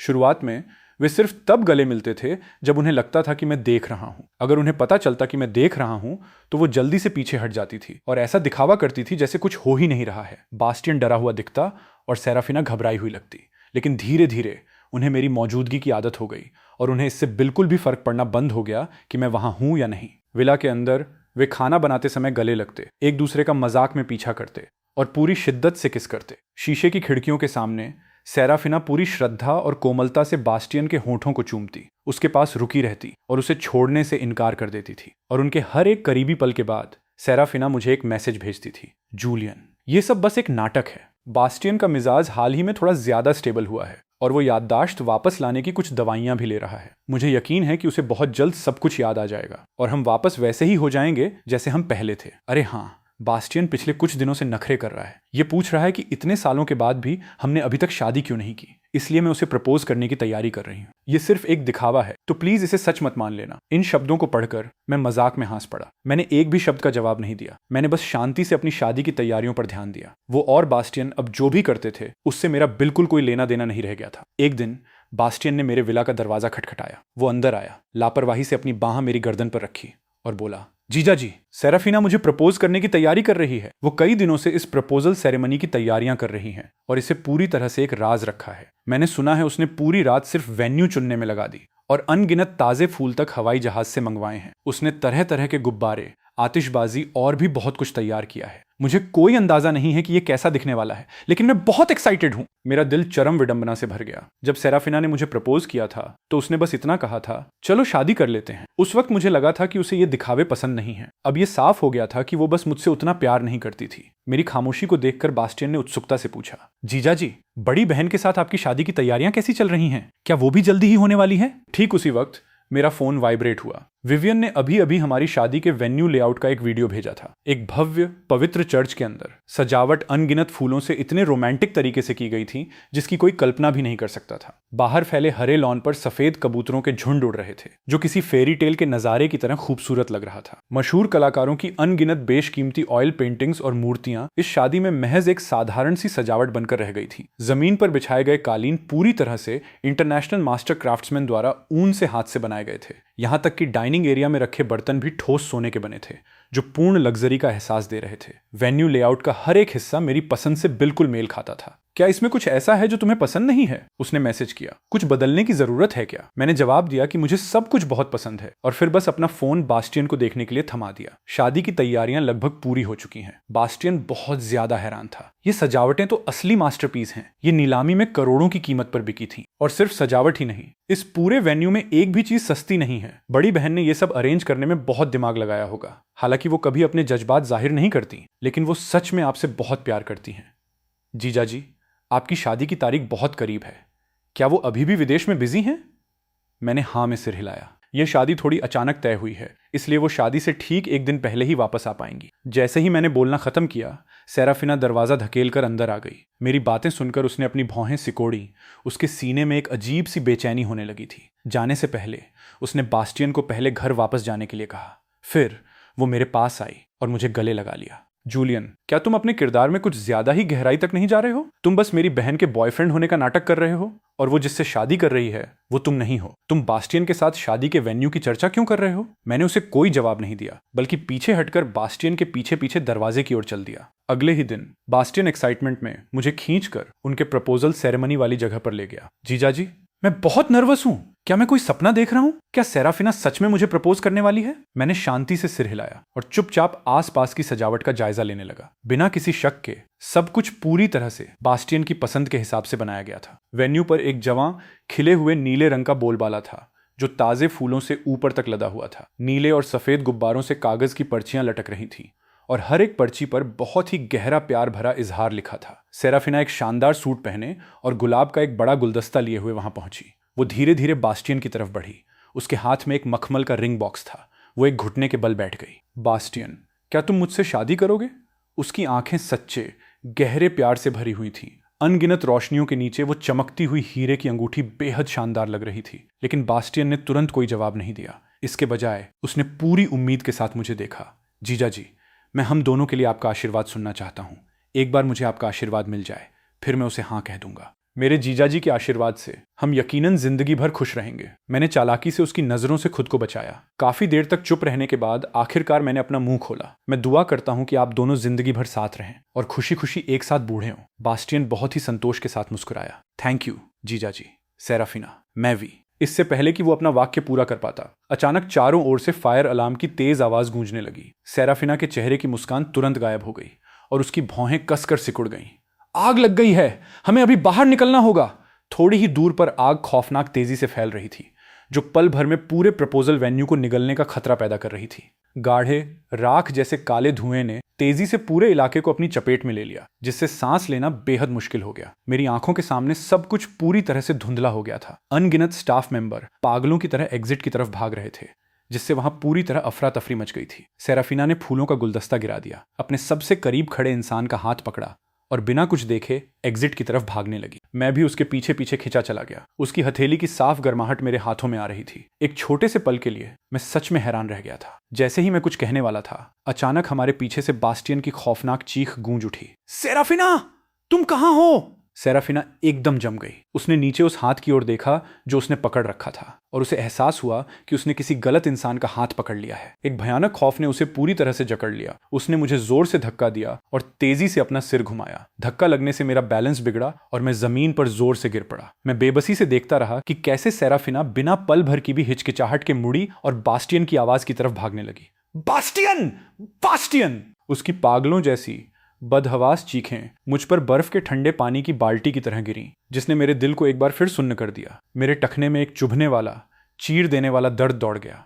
आग हर सेकंड बढ़ती जा रही थी और तापमान इतना ज्यादा हो गया था कि वो मेरे होश ही उड़ाने को तैयार था। मैंने अपने होठों को जोर से काटा, किसी तरह खुद को होश में रखने की कोशिश करते हुए। लेकिन जैसे ही मैंने जमीन पर से खुद को उठाने की जद्दोजहद की, भागने की होड़ में लोगों के पैरों की अनगिनत जोड़ियां मेरे शरीर और हाथों को बेरहमी से कुचलती हुई निकल गईं। मेरी उंगलियों की हड्डियों से चटकने की आवाजें आने लगीं। दर्द इतना ज्यादा था कि मैं लगभग बेहोश होने वाला था। मेरे शरीर के हर अंग और हड्डी से उठने वाला दर्द लगातार मुझ पर कहर ढा रहा था। चीजों को और भी बदतर बनाने के लिए जलता हुआ एक लोहे का रैक टूटकर सीधा मेरी पीठ पर आ गिरा। लगभग तुरंत ही जलते हुए मांस की तेज और खौफनाक बदबू मेरी नाक में भर गई। मेरा चेहरा कागज की तरह सफेद पड़ गया। दर्द इतना ज्यादा था कि मेरी सांसें उथलीं और कमजोर हो गईं। मेरी नजरों के सामने सब कुछ और भी धुंधला होता जा रहा था। फिर भी ठीक उसी पल मैंने देखा कि सेराफिना ने बास्टियन को अपनी बाहों में उठा लिया और पूरी रफ्तार से भागते हुए उस जलते हुए वेन्यू से बाहर निकल गई। अंत में उसने मेरे लिए सिर्फ अपनी दूर जाती हुई पीठ का नजारा छोड़ा। मेरी पलकें इतनी भारी हो गईं कि उन्हें खुला रखना नामुमकिन हो गया और मैंने पूरी तरह से अपने होश खो दिए। जब मैं दोबारा जागा तो मैं एक बेहद ठंडे ऑपरेटिंग टेबल पर लेटा हुआ था। मेरे बगल में बेहोश बास्टियन लेटा था। मैंने संघर्ष करते हुए अपनी आंखें खोलने की कोशिश की और जैसे ही मैंने अपनी उंगलियों को हिलाने की कोशिश की, उस हलचल ने मेरे शरीर पर मौजूद घावों को खींच दिया, जिससे एक भयंकर दर्द उठ खड़ा हुआ। मेरा गला सूखा और भारी था, जिससे एक आवाज भी निकाल पाना मुमकिन नहीं था। पास खड़े एक डॉक्टर ने उन्हें बहुत परेशानी से देखा। मिस सिंक्लेयर, दोनों जेंटलमैन को अलग अलग हद तक जलने की चोटें आई हैं, लेकिन आग लगने की वजह से इमरजेंसी ट्रीटमेंट के लिए इतने सारे लोगों को लाया गया है कि अभी हमारे पास सिर्फ एक ही ऑपरेटिंग रूम बचा है। हम पहले सिर्फ एक ही इंसान का ऑपरेशन कर सकते हैं, जिसका ऑपरेशन बाद में होगा। हो सकता है कि उसे बहुत गहरे दाग रह जाएं। धुंधली और धुंधियाती नजरों से मैंने देखा कि सेराफिना एक छोटे से पल के लिए झिझकी। उसकी नजरें हमारे शरीरों के बीच तेजी से घूमी। अंत में कांपते हुए उसने अपना फैसला सुनाया। पहले बास्टियन को बचाइए। उसका फैसला होते ही डॉक्टरों ने तुरंत बास्टियन को ऑपरेटिंग रूम में धकेल दिया। ठीक जैसा मुझे उम्मीद थी, वो मुझे पहले नहीं बचाएगी। मुझे जरा भी हैरानी नहीं हुई। फिर भी मेरी आंखों के किनारे थोड़े नम हो गए। मेरे होश एक बार फिर अंधेरे में डूब गए। जब तक मुझे पूरी तरह से होश आया, तब तक मुझे ऑपरेटिंग रूम से बाहर निकाल लिया गया था और मैं एक नॉर्मल हॉस्पिटल रूम में लेटा था। मेरी पीठ से उठने वाला जलन भरा खौफनाक दर्द मुझे लगातार याद दिला रहा था कि मेरी चोटें कितनी गंभीर थीं। अगर कोई चमत्कार नहीं हुआ तो यकीनन मेरी पीठ पर एक बहुत बड़ा दाग रह जाएगा। सेराफिना, जो पास ही रुकी हुई थी, उसने मुझे जागते हुए देखा। उसका चेहरा गहरे अपराध बोध से भरा हुआ था और उसने मेरा हाथ कसकर पकड़ लिया। जूलियन, मैं सच में बहुत शर्मिंदा हूं। वहां हालात इतने नाजुक थे। बास्टियन अपने रूप रंग को लेकर बहुत जुनूनी है। अगर उसे पता चलता कि उसे कोई दाग रहने वाला है तो वो इसे बिल्कुल बर्दाश्त नहीं कर पाता। मैं वादा करती हूँ कि मैं तुम्हारे लिए दुनिया के सबसे अच्छे डॉक्टर ढूंढ कर लाऊंगी। मैं ये पक्का करूंगी कि तुम्हारी पीठ का दाग पूरी तरह मिट जाए। प्लीज गुस्सा मत होना। ठीक है। इससे पहले कि वो अपनी माफी पूरी भी कर पाती, उसकी जेब में रखा फोन अचानक बज उठा। ये बास्टियन का फोन था। वो गहरी उलझन में लग रही थी। उसे समझ नहीं आ रहा था कि उसे फोन उठाना चाहिए या नहीं। मैंने अपनी नजरें नीची की और सपाट स्वर में कहा, जाओ उसके पास। मेरे लहजे में उसके लिए सिर्फ और सिर्फ पूरी बेरुखी भरी थी। ये सुनकर सेराफिना को लगा कि मैं बस फिर से गुस्सा दिखा रहा हूं। उसने फिर कहा, जूलियन, मुझे पता है कि तुम अभी भी मुझसे नाराज हो। मैं यकीनन भविष्य में इसकी भरपाई करने का कोई ना कोई तरीका ढूंढ लूंगी। इसके साथ ही वो उठी और हॉस्पिटल रूम से बाहर चली गई। अगले कई दिनों तक वो पूरी तरह से बास्टियन के साथ ही रही। ये तब तक चला जब तक हमें छुट्टी मिलने का दिन नहीं आ गया। उस दिन बास्टियन ने मेरी पीठ के दाग को बहुत दर्द भरी नजरों से देखा और तरस खाते हुए आह भरी, जीजा जी, आपकी त्वचा कितनी गोरी है। इस तरह का दाग छोड़ जाना वाकई बहुत अफसोस की बात है। मैंने अपनी शर्ट को थोड़ा ऊपर खींचा और अपनी पीठ पर फैले उस भद्दे धब्बेदार दाग को देखा। मेरे चेहरे के भाव बिल्कुल शांत रहे। इससे कोई फर्क नहीं पड़ता, बल्कि ये तो मुझे कुछ ऐसा करने का बहाना दे रहा है जो मैं हमेशा से करना चाहता था। हॉस्पिटल से निकलते ही मैं सीधा एक टैटू पार्लर गया। माफ कीजिएगा, प्लीज इस दाग को छिपाने के लिए इसके ऊपर आर्य अक्षर का टैटू बनाने में मेरी मदद कीजिए। टैटू आर्टिस्ट ने कोई सवाल नहीं पूछा और जल्दी से एक डिजाइन तैयार कर दिया। जैसे ही टैटू की सुई ने मेरी पीठ की त्वचा को छेदा, उसमें से चुभने वाले दर्द की लहरें उठने लगीं। मैंने अपने दांतों को जोर से भींच लिया और एक भी आवाज नहीं निकाली। मेरी पीठ के दर्द ने मुझे पूरी तरह जगाए रखा और अपने दिल में मैंने खामोशी से अनगिनत बार विवियन आर रोवेना का नाम लिया। यह टैटू विवियन के लिए था, उसके नाम का पहला अक्षर। जब सेराफिना ने टैटू देखा तो वो गहरे अपराध बोध में डूब गई। उसने मन ही मन सोचा, वो मुझसे बहुत प्यार करता है। मैंने उसे पहले नहीं बचाया, फिर भी उसने मेरे सरनेम का पहला अक्षर अपने शरीर पर गुदवा लिया। उसे जरा भी अंदाजा नहीं था कि वो पूरी स्थिति को बिल्कुल गलत समझ रही थी। जब मैं विला के आसपास से गुजरा तो मैंने बस उसे सिर हिलाकर अभिवादन किया और सीधा अपने घर में चला गया। मेरे अंदर जाने के कुछ ही देर बाद मेरा फोन अचानक वाइब्रेट हुआ। मैंने खोलकर देखा तो विवियन का मैसेज था, मेरी फ्लाइट आज रात राजधानी में उतरेगी। चूंकि दूल्हा और दुल्हन को शादी के दिन से पहले एक दूसरे को नहीं देखना चाहिए, इसलिए मैं तुमसे मिलने नहीं आऊंगी। कल मिलते हैं। मेरे होठों के किनारे बेकाबू होकर ऊपर की ओर मुड़ गए। मैंने जवाब दिया, ठीक है, कल मिलते हैं। उस रात सेराफिना मुझे ढूंढते हुए आई। दरवाजा खोलते ही, इससे पहले कि मैं कुछ समझ पाता, उसने मेरी कलाइयों को दीवार से दबा दिया और पीछे से मुझे कसकर गले लगा लिया। आग लगाते हुए किस की एक झड़ी मेरी गर्दन के पीछे से होते हुए नीचे की ओर आई, जो सावधानी से उसी आरे टैटू पर पड़ी। जूलियन, आज रात मुझे यहीं रुककर तुम्हारे साथ रहने दो, ठीक है? उसकी गर्म सांसें मेरे कान के पास महसूस हुई, जिससे मेरे पूरे शरीर पर रोंगटे खड़े हो गए। मैंने घबराहट में अनजाने में ही उसे दूर धकेल दिया। क्या तुम्हें कल मुझे शादी के मंडप तक नहीं ले जाना है? मुझे तुम्हारे साथ की कोई जरूरत नहीं है। सेराफिना ने थोड़ी सी भौहें सिकोड़ी। उसकी नजरें भारी और स्याह थीं जब उसने मुझे घूरा। वो कुछ करना चाहती थी, लेकिन जैसे ही वो मुझे दोबारा गले लगाने के लिए आगे बढ़ी, बास्टियन ने उसे बुला लिया। सेराफिना, तुम अचानक कहाँ गायब हो गई? मैं बस थोड़ा कचरा फेंकने बाहर आई थी, मैं अभी वापस आती हूँ। फोन काटने के बाद उसने आह भरी मुझे देखा और प्यार से कहा, जूलियन, मैं कल तुम्हें अपनी बड़ी बहन से मिलने दूंगी। अब गुस्सा करना छोड़ दो। बास्टियन की याददाश्त बहुत जल्द वापस आ जाएगी। जब ऐसा होगा तो मैं तुम्हें यकीनन एक बहुत ही शानदार शादी दूंगी। मैंने उसे शांति से देखा। मेरी आंखें बिल्कुल ठहरे हुए पानी की तरह शांत थीं। इसकी कोई जरूरत नहीं है, मैं तुमसे शादी नहीं करूंगा। लेकिन सेराफिना ने इस बारे में ज्यादा नहीं सोचा। उसे लगा कि मैंने बस खामोशी से हाँ कर दी है और वो जल्दी में वहां से चली गई। अगला दिन मेरी शादी का दिन था। मैं रात भर होटल में रुका था ताकि अपनी स्टाइलिंग पूरी करवा सकूं और अपना वेडिंग सूट पहन सकूं। उस बेहतरीन सिलाई वाले सूट में अनगिनत छोटे हीरे जड़े हुए थे, जो सूरज की रोशनी में शानदार चमक बिखेर रहे थे और मुझे बेहद हैंडसम बना रहे थे। नीचे शादी की बारात का शोरगुल और नगाड़ों की आवाज करीब आती जा रही थी। पटाखों और आतिशबाजी की कान फोड़ देने वाली आवाजों ने हवा को भर दिया था, जिससे एक हलचल भरा और जश्न का माहौल बन गया था। हालांकि मेरे बगल में टेबल पर रखा फोन लगातार वाइब्रेट हो रहा था। यह पूरी तरह से सेराफिना के मैसेजों से भरा पड़ा था। जूलियन, तुम कहाँ हो? तुम घर पे क्यों नहीं हो? क्या हमारी बात नहीं हुई थी कि आज हम साथ मिलकर मेरी बड़ी बहन की शादी में चलेंगे? क्या तुम अभी भी गुस्सा हो? मुझे लगा था कि अपने कंधे पर मेरे नाम का अक्षर गुदवाने का मतलब यह था कि तुमने मुझे माफ कर दिया है। एक अच्छे बच्चे की तरह मान जाओ। आज मेरी बहन की शादी है। यह बहुत ही जरूरी मौका है। हम कोई भी गड़बड़ होने नहीं दे सकते। मेरी बहन पहले ही यहाँ अपने दूल्हे को लेने आ चुकी है। मुझे जल्दी ही उसे बाहर लेकर जाना है। तुम आखिर हो कहाँ? पूरे 99 मैसेज आ चुके थे, लेकिन मेरा किसी का भी जवाब देने का कोई इरादा नहीं था। मैंने बस स्टाइलिस्ट को आखिरी बार सब कुछ चेक करने और कंफर्म करने दिया। मेरी खामोशी को बर्दाश्त न कर पाने की वजह से सेराफिना ने आखिरकार कॉल कर दी। इस बार मैंने फोन उठा लिया। जूलियन, तुम आखिर हो कहाँ? उसने सवाल दागा। मेरे बॉयफ्रेंड होने के नाते तुम्हारा मेरी बड़ी बहन की शादी में होना बहुत जरूरी है। मैं अभी किसी को तुम्हें लेने के लिए भेज रही हूँ। अपने सूट के जैकेट के किनारे को उठाते हुए मैं धीरे धीरे कमरे से बाहर निकला। सेराफिना, मैं यहीं हूँ। धड़। उसके हाथ से फोन फिसल गया और फर्श पर जा गिरा, जिससे एक धीमी सी आवाज हुई। ठीक अपने पीछे दूल्हे के कमरे से आती हुई आवाज को सुनकर सेराफिना धीरे धीरे मुड़ी। उस छोटे से पल में उसकी नजरें ठीक मेरी नजरों से टकराईं जब मैं अपने बिल्कुल सफेद सूट में वहां खड़ा था। मेरी बहन का दूल्हा, तुम कैसे हो सकते हो? सेराफिना की आवाज बेकाबू होकर कांपने लगी। वो बेहद भारी हो गई थी। उसे अपनी ही आंखों पर यकीन नहीं हो रहा था, लेकिन चाहे उसने कितनी भी बार पलकें झपकाईं और दोबारा देखा, उसके सामने खड़ा इंसान नहीं बदला। नहीं जूलियन, मजाक करना बंद करो। भले ही तुम चिढ़कर कोई तमाशा कर रहे हो, लेकिन तुम्हें ऐसे मौके पर गड़बड़ नहीं करनी चाहिए। आज मेरी बहन की शादी है। तुमने मेरे होने वाले जीजाजी का सूट क्यों पहना है? तुमने गलत कपड़े पहन लिए हैं। मैं किसी से कहकर तुम्हें इन्हें बदलवा देती हूँ, ठीक है?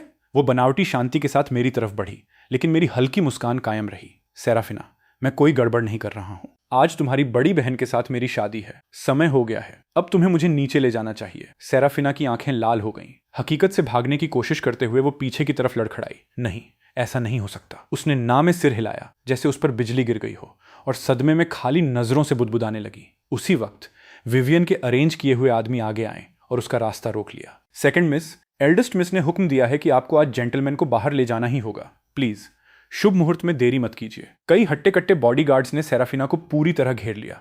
उसके पास कोई और चारा नहीं था। आज के बाद से मेरे और उसके बीच सिर्फ एक ही रिश्ता रह जाएगा। मैं सिर्फ उसका जीजाजी कहलाऊंगा। चूंकि वो बास्टियन के साथ रहना चाहती थी, तो मैं उसकी ये ख्वाहिश पूरी करूंगा। सेराफिना ने मुझे अपनी पीठ पर उठा लिया। भले ही मेरा शारीरिक वजन कम नहीं था, लेकिन उसके दिल का वजन उससे कहीं ज्यादा भारी था। यह बस कुछ ही कदमों का रास्ता था, लेकिन उसके लिए ऐसा लग रहा था मानो वो 1 साल से चल रही हो और शारीरिक व मानसिक दोनों तरह से असहनीय टॉर्चर सह रही हो। अतीत में जब वो मुझे अपनी पीठ पर घुमाती थी, तो हम रास्ते भर हंसते और मजाक करते थे। हम पूरी तरह से मीठे और खुशहाल थे। लेकिन अब वो मुझे अपनी पीठ पर लाद कर खुद अपने हाथों से अपनी बड़ी बहन के हाथों में सौंपने जा रही थी। उस पल में उसे ऐसा लगा जैसे कोई उसके दिल को चाकू से मरोड़ रहा हो। एक भयंकर दर्द ने तुरंत उसके पूरे शरीर को जकड़ लिया, जिससे उसके लिए सांस लेना भी बेहद मुश्किल हो गया। आखिरी पल में मुझे कार में बिठाने से पहले सेराफिना ने अपनी कांपती हुई आवाज को कंट्रोल करने की पूरी कोशिश की। जूलियन, क्या तुम अपनी मर्जी से उससे शादी कर रहे हो? इससे पहले कि उस सवाल का जवाब मिलता, विवियन ने हाथ बढ़ाया और मुझे उससे दूर खींच लिया। मुझे अपनी बाहों में समेट लिया और सुरक्षित रूप से कार में बैठा दिया। वो नीचे झुककर मेरे सूट के किनारों को कोमलता से ठीक करना नहीं भूली। चूंकि इसने मुझसे शादी करने का फैसला किया है, तो जाहिर है ये इसकी खुद की मर्जी है, विवियन ने बेपरवाही से कहा। सेराफिना, अब वक्त आ गया है कि तुम इसे बुलाने का अपना तरीका बदल लो और इसे जीजाजी कहना शुरू कर दो। उसकी तेज नजरें थोड़ी सिकुड़ गईं, जिनमें एक ऐसा रुतबा था जिसे नकारा नहीं जा सकता था। मैं मुस्कुराया और उसकी हाँ में हाँ मिला दी। हाँ छोटी बहन, याद रखना अब से तुम्हें मुझे जीजाजी बुलाना होगा। जैसे ही मैंने ये कहा, सेराफिना की आंखें गहरे अविश्वास से बुरी तरह सिकुड़ गईं। उसने अचानक ताजे खून की एक उल्टी की। उसकी आंखों के सामने कई जगह अंधेरा छा गया और उसके पूरे शरीर को ऐसा लगा जैसे उसे किसी जमा देने वाले तहखाने में धकेल दिया गया हो, जो अंदर तक पूरी तरह से सुन्न हो गया हो। मैंने ठंडी आंखों से ये सब देखा और शांति से कार का दरवाजा बंद कर दिया। जाने का समय हो गया था। विवियन ने ड्राइवर को सिर हिलाकर इशारा किया, उसे चलने का संकेत दिया। ड्राइवर ने रेस दी और हमारे पीछे कारों की लंबी लाइन शोर मचाते हुए चल पड़ी, शादी की रस्म के लिए चर्च की ओर बढ़ती हुई। सेराफिना होटल में अकेली छूट गई। एक भी इंसान को उसे पिक करने की याद नहीं रही। शादी के काफिले को दूर और दूर जाते देखकर उसे ऐसा लगा जैसे उसके सीने में एक बहुत बड़ा खुला हुआ छेद हो गया हो, जिसमें से लगातार ठंडी हवा अंदर जा रही थी। सब कुछ ऐसा कैसे हो सकता है? आखिर बात यहां तक पहुंची कैसे? क्या जूलियन उससे सबसे ज्यादा प्यार नहीं करता था? वो किसी और से शादी कैसे कर सकता है, खास तौर पर तब जब वो इंसान उसकी अपनी बड़ी बहन हो? सेराफिना का दिमाग पूरी तरह से उलझ गया था। उसके अंदर की जलन भरी बेचैनी और घबराहट ने उसे हमारे पीछे भागने और पूरी सफाई मांगने का मौका ढूंढने पर मजबूर कर दिया। वो ये मानने को बिल्कुल तैयार नहीं थी कि मैंने अचानक उससे प्यार करना बंद कर दिया है। शायद आज जो भी हुआ वो मेरी ही कोई चाल थी। उसकी बहन बस मेरा साथ दे रही थी ताकि मैं ये नाटक कर सकूं। शायद वो इंसान जिससे मैं सच में शादी करना चाहता था, वो अभी भी वही थी और मैं बस उसे उसके सच्चे जज्बातों का एहसास दिलाने के लिए ये सब कर रहा था। मैं अभी भी यकीनन जल रहा हूंगा और नखरे कर रहा हूंगा। ये सब जो भी हो रहा था वो पूरी तरह से झूठा था। सेराफिना एक कार में कूदी और रेस पर जोर से पैर रख दिया। चर्च तक जल्दी पहुंचने की बेचैनी में उसने रास्ते में कई रेड लाइटें तोड़ी। उसकी स्पीड लगातार बढ़ती गई और वो बिजली की तरह सड़कों को चीरती हुई निकली। आखिरकार वो चर्च पहुंच गई। हवा में एक सुरीली रोमांटिक पियानो की धुन गूंज रही थी, जिससे एक बेहद खूबसूरत माहौल बन गया था। अनगिनत बड़ों और दोस्तों की नजरों के बीच मैंने विवियन की बाह पकड़ी और धीरे धीरे पादरी की ओर बढ़ा। कई मेहमान आपस में आहें भर रहे थे और फुसफुसा रहे थे। क्या शानदार जोड़ी है! ये सच में एक दूसरे के साथ बहुत अच्छे लग रहे हैं। एल्डेस्ट मिस सिंक्लेयर ने यकीनन इस शादी में बहुत मेहनत की होगी। ऐसा लगता है कि यह शादी सच्चा प्यार है। रुकिए, क्या ये नहीं कहा जाता था कि दूल्हा mister Julian second miss Sinclair का बॉयफ्रेंड था? वो अचानक एल्डेस्ट मिस सिंक्लेयर से शादी क्यों कर रहा है? तुमसे ये किसने कहा? भले ही मिस्टर जूलियन ने अतीत में सेकंड मिस को डेट किया था, लेकिन क्या उनका ब्रेकअप नहीं हो गया? क्या उसका अपने पहले प्यार के साथ पैचअप नहीं हो गया? तुम गलत हो। मैंने खुद सीधे सेकंड मिस से ये सुना था। उसने कहा था कि वो कभी मिस्टर जूलियन के साथ नहीं थी और वो हमेशा से एल्डेस्ट मिस का ही बॉयफ्रेंड रहा है। वे बस कुछ नासमझ लोग थे जो झूठी अफवाहें फैला रहे थे। मैंने भी ये सुना था। सेकंड मिस ने खुद कई बार बीच में आकर इस बात पर जोर दिया था। उसने कहा था कि बास्टियन ही उसका इकलौता बॉयफ्रेंड है और उसने हमें बकवास ना फैलाने को कहा था। मेहमानों की यह गपशप सेराफिना के कानों में अनगिनत तेज चाकुओं की तरह पड़ी,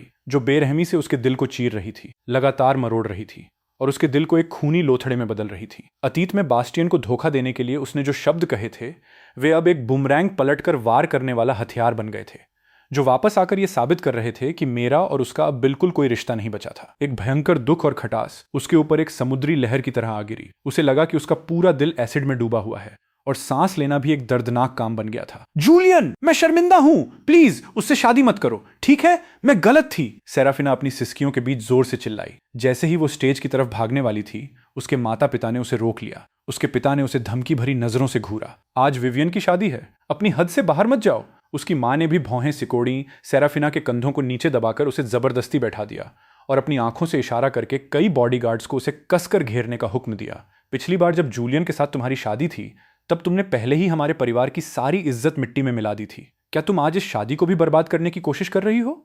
तुम आखिर कब तक इतनी जिद्दी बनी रहोगी? क्या तुम्हें हमारे पूरे समाज में सिंक्लेयर परिवार का मजाक उड़वाना है? बहनें एक ही आदमी के लिए लड़ रही हैं। अगर तुम्हें मजाक बनने से डर नहीं लगता तो हमें लगता है। उसकी मां ने सेराफिना को कठोर नजरों से घूरा और उसे सख्ती से डांटते हुए कहा, जब तुमने बास्टियन को चुना था तो फिर जूलियन को पूरी तरह भूल जाओ। वो एक अच्छा लड़का है। विवियन ने मुझे सच बता दिया था। वो दरअसल बहुत पहले ही जूलियन से प्यार करने लगी थी। ये तो बस इतना हुआ कि तुमने उससे पहले ही बाजी मार ली और जूलियन के साथ जुड़ गई। तुम्हारी बहन ने कभी भी उसके लिए तुमसे लड़ना नहीं चाहा और वो तुम दोनों के बहनों वाले रिश्ते को बर्बाद नहीं करना चाहती थी। इसीलिए वो हमेशा बिजनेस ट्रिप पर जाने के बहाने ढूंढती रहती थी ताकि जूलियन से उसका सामना कम से कम हो। पिछली बार तुमने बास्टियन के लिए जूलियन के साथ अपनी शादी कैंसिल कर दी थी। हमारे सिंक्लेयर परिवार ने पहले ही उसके साथ बहुत बुरा किया था। अब जब वो और तुम्हारी बहन एक दूसरे को पसंद करते हैं और शादी करने को तैयार हैं, तो ये एक बहुत अच्छी बात है। अगर तुमने इसे बर्बाद करने की जुर्रत की तो फिर बास्टियन के खिलाफ हम जो भी कदम उठाएंगे उसके लिए हमें दोष मत देना। सेराफिना ने अपना सिर नीचे झुका लिया। वो खौफनाक हद तक शांत थी। उसके दिमाग में अनगिनत ख्यालों का युद्ध चल रहा था और उसका पलड़ा बार बार बास्टियन और मेरे बीच झूल रहा था। हालांकि स्टेज पर पादरी ने एक चमकते हुए चेहरे के साथ ऐलान किया, दूल्हा और दुल्हन अब एक दूसरे को अंगूठियां पहनाएंगे और किस करेंगे। वहां जोरदार तालियों की गड़गड़ाहट गूंज उठी। विवियन ने एक अंगूठी निकाली और उसे बहुत सावधानी से मेरी अनामिका रिंग फिंगर उंगली में पहना दिया। जूलियन, आखिरकार हमारी शादी हो ही गई। उसकी गहरी काली आंखों की कोई थाह नहीं थी, फिर भी उनमें एक चौंकाने वाला जुनून और गहरे जज्बात नजर आ रहे थे। मेरे दिल की धड़कन रुक सी गई। जैसे ही मैंने उसकी अंगूठी पकड़ी, उसे उसकी उंगली में पहनाने की तैयारी की, सेराफिना ने अपने माता पिता के ध्यान भटकने का फायदा उठाया और अपनी पूरी ताकत लगाकर स्टेज की तरफ भाग पड़ी। जूलियन, तुम इससे शादी नहीं कर सकते, तुम मेरे हो। वो सीढ़ियां फलांगते हुए पागलों की तरह चिल्लाई। उसकी गहरी आंखें एक ऐसे दुख से भरी हुई थीं जिसे सुलझाया नहीं जा सकता था। उसने मेरा हाथ पकड़ लिया, इतनी जोर से दबाया कि लगा जैसे वो मेरी हड्डियां ही कुचल देगी। जूलियन, मुझसे शादी करो, मैं तुमसे प्यार करती हूं। आज के दिन को हम अपनी शादी का दिन बना लेते हैं। हम शादी करेंगे, ठीक है? इतना कहकर वो एक घुटने के बल जमीन पर जोर से गिर पड़ी। अपने काले बिजनेस सूट में वो दुल्हन से बहुत अलग नहीं लग रही थी। उसके लंबे बाल पीछे की तरफ बंधे थे, जिससे वो एक खूंखार और बेताब सी लग रही थी। वो पूरी तरह से इस बात पर अड़ गई थी कि वो मुझे ले जाएगी और मुझसे शादी करेगी। वो मेरे सामने घुटने टेके बेसब्री से मेरे फैसले का इंतजार कर रही थी। उसी वक्त विवियन की हमेशा रहने वाली ठंडी बेपरवाह आंखों में साफ नाराजगी चमक उठी। एक हड्डियां कंपा देने वाला खौफ पैदा करते हुए उसने ठंडे स्वर में कहा, बहन, तुम अपनी हद पार कर रही हो। उसने नीचे खड़े बॉडीगार्ड्स की तरफ एक नजर डाली, उन्हें सेराफिना को घसीट कर ले जाने का इशारा किया। फिर मेरी तरफ वापस मुड़ते ही उसका चेहरा, जो हमेशा बर्फ जैसा ठंडा रहता था, तुरंत कोमल हो गया। जूलियन, तुम मुझसे ही शादी करने का फैसला करोगे ना? तुम अच्छी तरह जानते हो कि किसी और की तरह जो अभी भी अपने पहले प्यार में उलझी हुई है, मैं सिर्फ तुम्हें पसंद करती हूं। यह सुनकर सेराफिना का चेहरा भूत की तरह सफेद पड़ गया। उसके पतले होंठ आपस में भिंच गए, लेकिन वो बचाव में एक भी शब्द नहीं कह पाई। मैंने हल्का सा सिर हिलाया। मेरी नजरें एक सेकंड के लिए भी सेराफिना की तरफ नहीं गईं। मैंने सिर्फ और सिर्फ विवियन की आंखों में गहराई से देखा। हाँ, मैं तुमसे शादी करने के लिए तैयार हूं। इसके साथ ही मैंने औरतों वाली अंगूठी विवियन की अनामिका उंगली में खिसका दी। अगले ही पल विवियन ने एक बेहद अधिकार भरे अंदाज में अपनी उंगलियों को मेरी उंगलियों में कसकर फंसा लिया। हमारी दोनों अंगूठी वाले हाथ हल्के से एक दूसरे से टकराए, जिससे एक धीमी सी खनकने की आवाज आई। उसने मुझे अपनी बाहों में खींच लिया और मेरे होंठों पर एक बहुत ही गहरा किस किया, जिससे एक ऐसी एक्साइटमेंट और सुकून छलक रहा था जिसे लफ्जों में बयान नहीं किया जा सकता। तुम मेरे हो, तुम सिर्फ मेरे हो सकते हो, वो मेरे होंठ के किनारे को काटते हुए भारी आवाज में बुदबुदाई। मुझे तब तक किस किया गया जब तक कि मेरा दिमाग पूरी तरह से खाली नहीं हो गया। मेरे दिमाग में पटाखे फूटने लगे और मैंने पूरी तरह से सोचना समझना बंद कर दिया। जब मैं आखिरकार उस पकड़ से आजाद हुआ तो मेरी आंखों पर धुंध की एक परत छा गई थी। मैं कमजोरी से विवियन की बाहों का सहारा लेकर टिक गया। मेरा सिर उठाने तक का भी मन नहीं कर रहा था। विवियन ने अपने होठों के किनारों पर बस एक हल्की सी मुस्कान बिखेरी। उसकी आंखों का ठंडापन काफी हद तक दूर हो गया था, जिसकी जगह आखिरकार अपना इनाम जीत लेने की संतुष्टि ने ले ली थी। उसने सेराफिना को नफरत भरी नजर से देखा और ताना मारते हुए कहा, क्या तुम अभी तक गई नहीं? क्या मुझे तुम्हें धक्के मारकर बाहर निकालना पड़ेगा? सेराफिना अपनी जगह पर पत्थर की तरह जम गई थी। उसके दिल में इतना गहरा दुख और पछतावा उबल रहा था जिसने उसे लगभग सोचने समझने की ताकत से ही महरूम कर दिया था। उसका बॉयफ्रेंड और उसकी अपनी सगी बड़ी बहन ठीक उसी की आंखों के सामने पूरी शिद्दत से किस कर रहे थे। वो इस बात को कैसे कबूल कर सकती थी? वो पूरी तरह से पागल होती जा रही थी। लाल खून से भरी आंखों के साथ उसने जिद में दोबारा मेरा हाथ पकड़ने के लिए हाथ बढ़ाया। नतीजों की परवाह किए बिना वो मुझे वहां से खींच ले जाना चाहती थी, लेकिन इससे पहले कि उसका हाथ मुझे छू भी पाता, उसके माता पिता ने उसके चेहरे पर एक बहुत जोरदार तमाचा जड़ दिया, जिससे उसका सिर पूरी तरह से एक तरफ घूम गया। उसके मुंह के किनारे से ताजे लाल खून की एक धार बह निकली और उसके गाल पर उंगलियों के लाल निशान छप गए। उसकी नजरों के सामने बार बार अंधेरा छाने लगा और अगले ही पल उसने बहुत जोर से खून की उल्टी की और पूरी तरह बेहोश होकर गिर पड़ी। जब उसे दोबारा होश आया तो बास्टियन का फिक्रमंद चेहरा उसकी आंखों के सामने था। सेराफिना, डॉक्टर ने कहा कि तुमने बहुत ज्यादा मानसिक तनाव की वजह से खून की उल्टी की है। आखिर हुआ क्या था? तुम्हारी ये हालत कैसे हुई? उसने उसका हाथ कसकर पकड़ लिया और घबराहट से पूछा। सेराफिना खाली नजरों से छत को घूरती रही। उसे अपने ख्यालों से बाहर आने में काफी वक्त लगा। बहुत देर बाद उसने उसके सवाल को पूरी तरह टाल दिया और बात बदल दी। जूलियन की शादी को कितना वक्त बीत चुका है। उसे महसूस हुआ कि उसकी आवाज खौफनाक हद तक भारी हो गई थी। किसी खुशी की बात को याद करके बास्टियन के होठों के किनारे खुद ब खुद ऊपर की ओर उठ गए। 2 दिन हो गए हैं। अगर मैं उस दिन चेकअप के लिए हॉस्पिटल में नहीं होता तो मैं यकीनन उनकी शादी का शानदार नजारा देखने जाता। जीजाजी और बड़ी बहन सच में बहुत खुश हैं और एक दूसरे के गहरे प्यार में हैं। वो लोग ऐसे बर्ताव करते हैं जैसे 1 सेकंड के लिए भी एक दूसरे से दूर नहीं रह सकते। मुझे सच में उम्मीद नहीं थी कि वे दोनों एक साथ इतने प्यारे लगेंगे। हर कोई उनसे जल रहा है। सेराफिना, क्या तुम्हें लगता है कि शादी के बाद हम भी इतने ही खुश रहेंगे? एक लंबी खामोशी के बाद सेराफिना ने बस धीमी आवाज में बुदबुदाते हुए कहा, क्या पहले ही 2 दिन बीत चुके हैं? लेकिन मैं अब कभी खुशियां नहीं ढूंढ पाऊंगी। बास्टियन के दिल की धड़कन रुक सी गई। एक अचानक न समझ आने वाला खौफ उसके सीने में उठने लगा। उसकी मुस्कान बहुत बनावटी हो गई। सेराफिना, तुम क्या कह रही हो? तुम्हारे कहने का क्या मतलब है? क्या हम लोग बिल्कुल ठीक नहीं हैं? प्लीज मेरे साथ मजाक मत करो। ये मजाक बिल्कुल भी अच्छा नहीं है।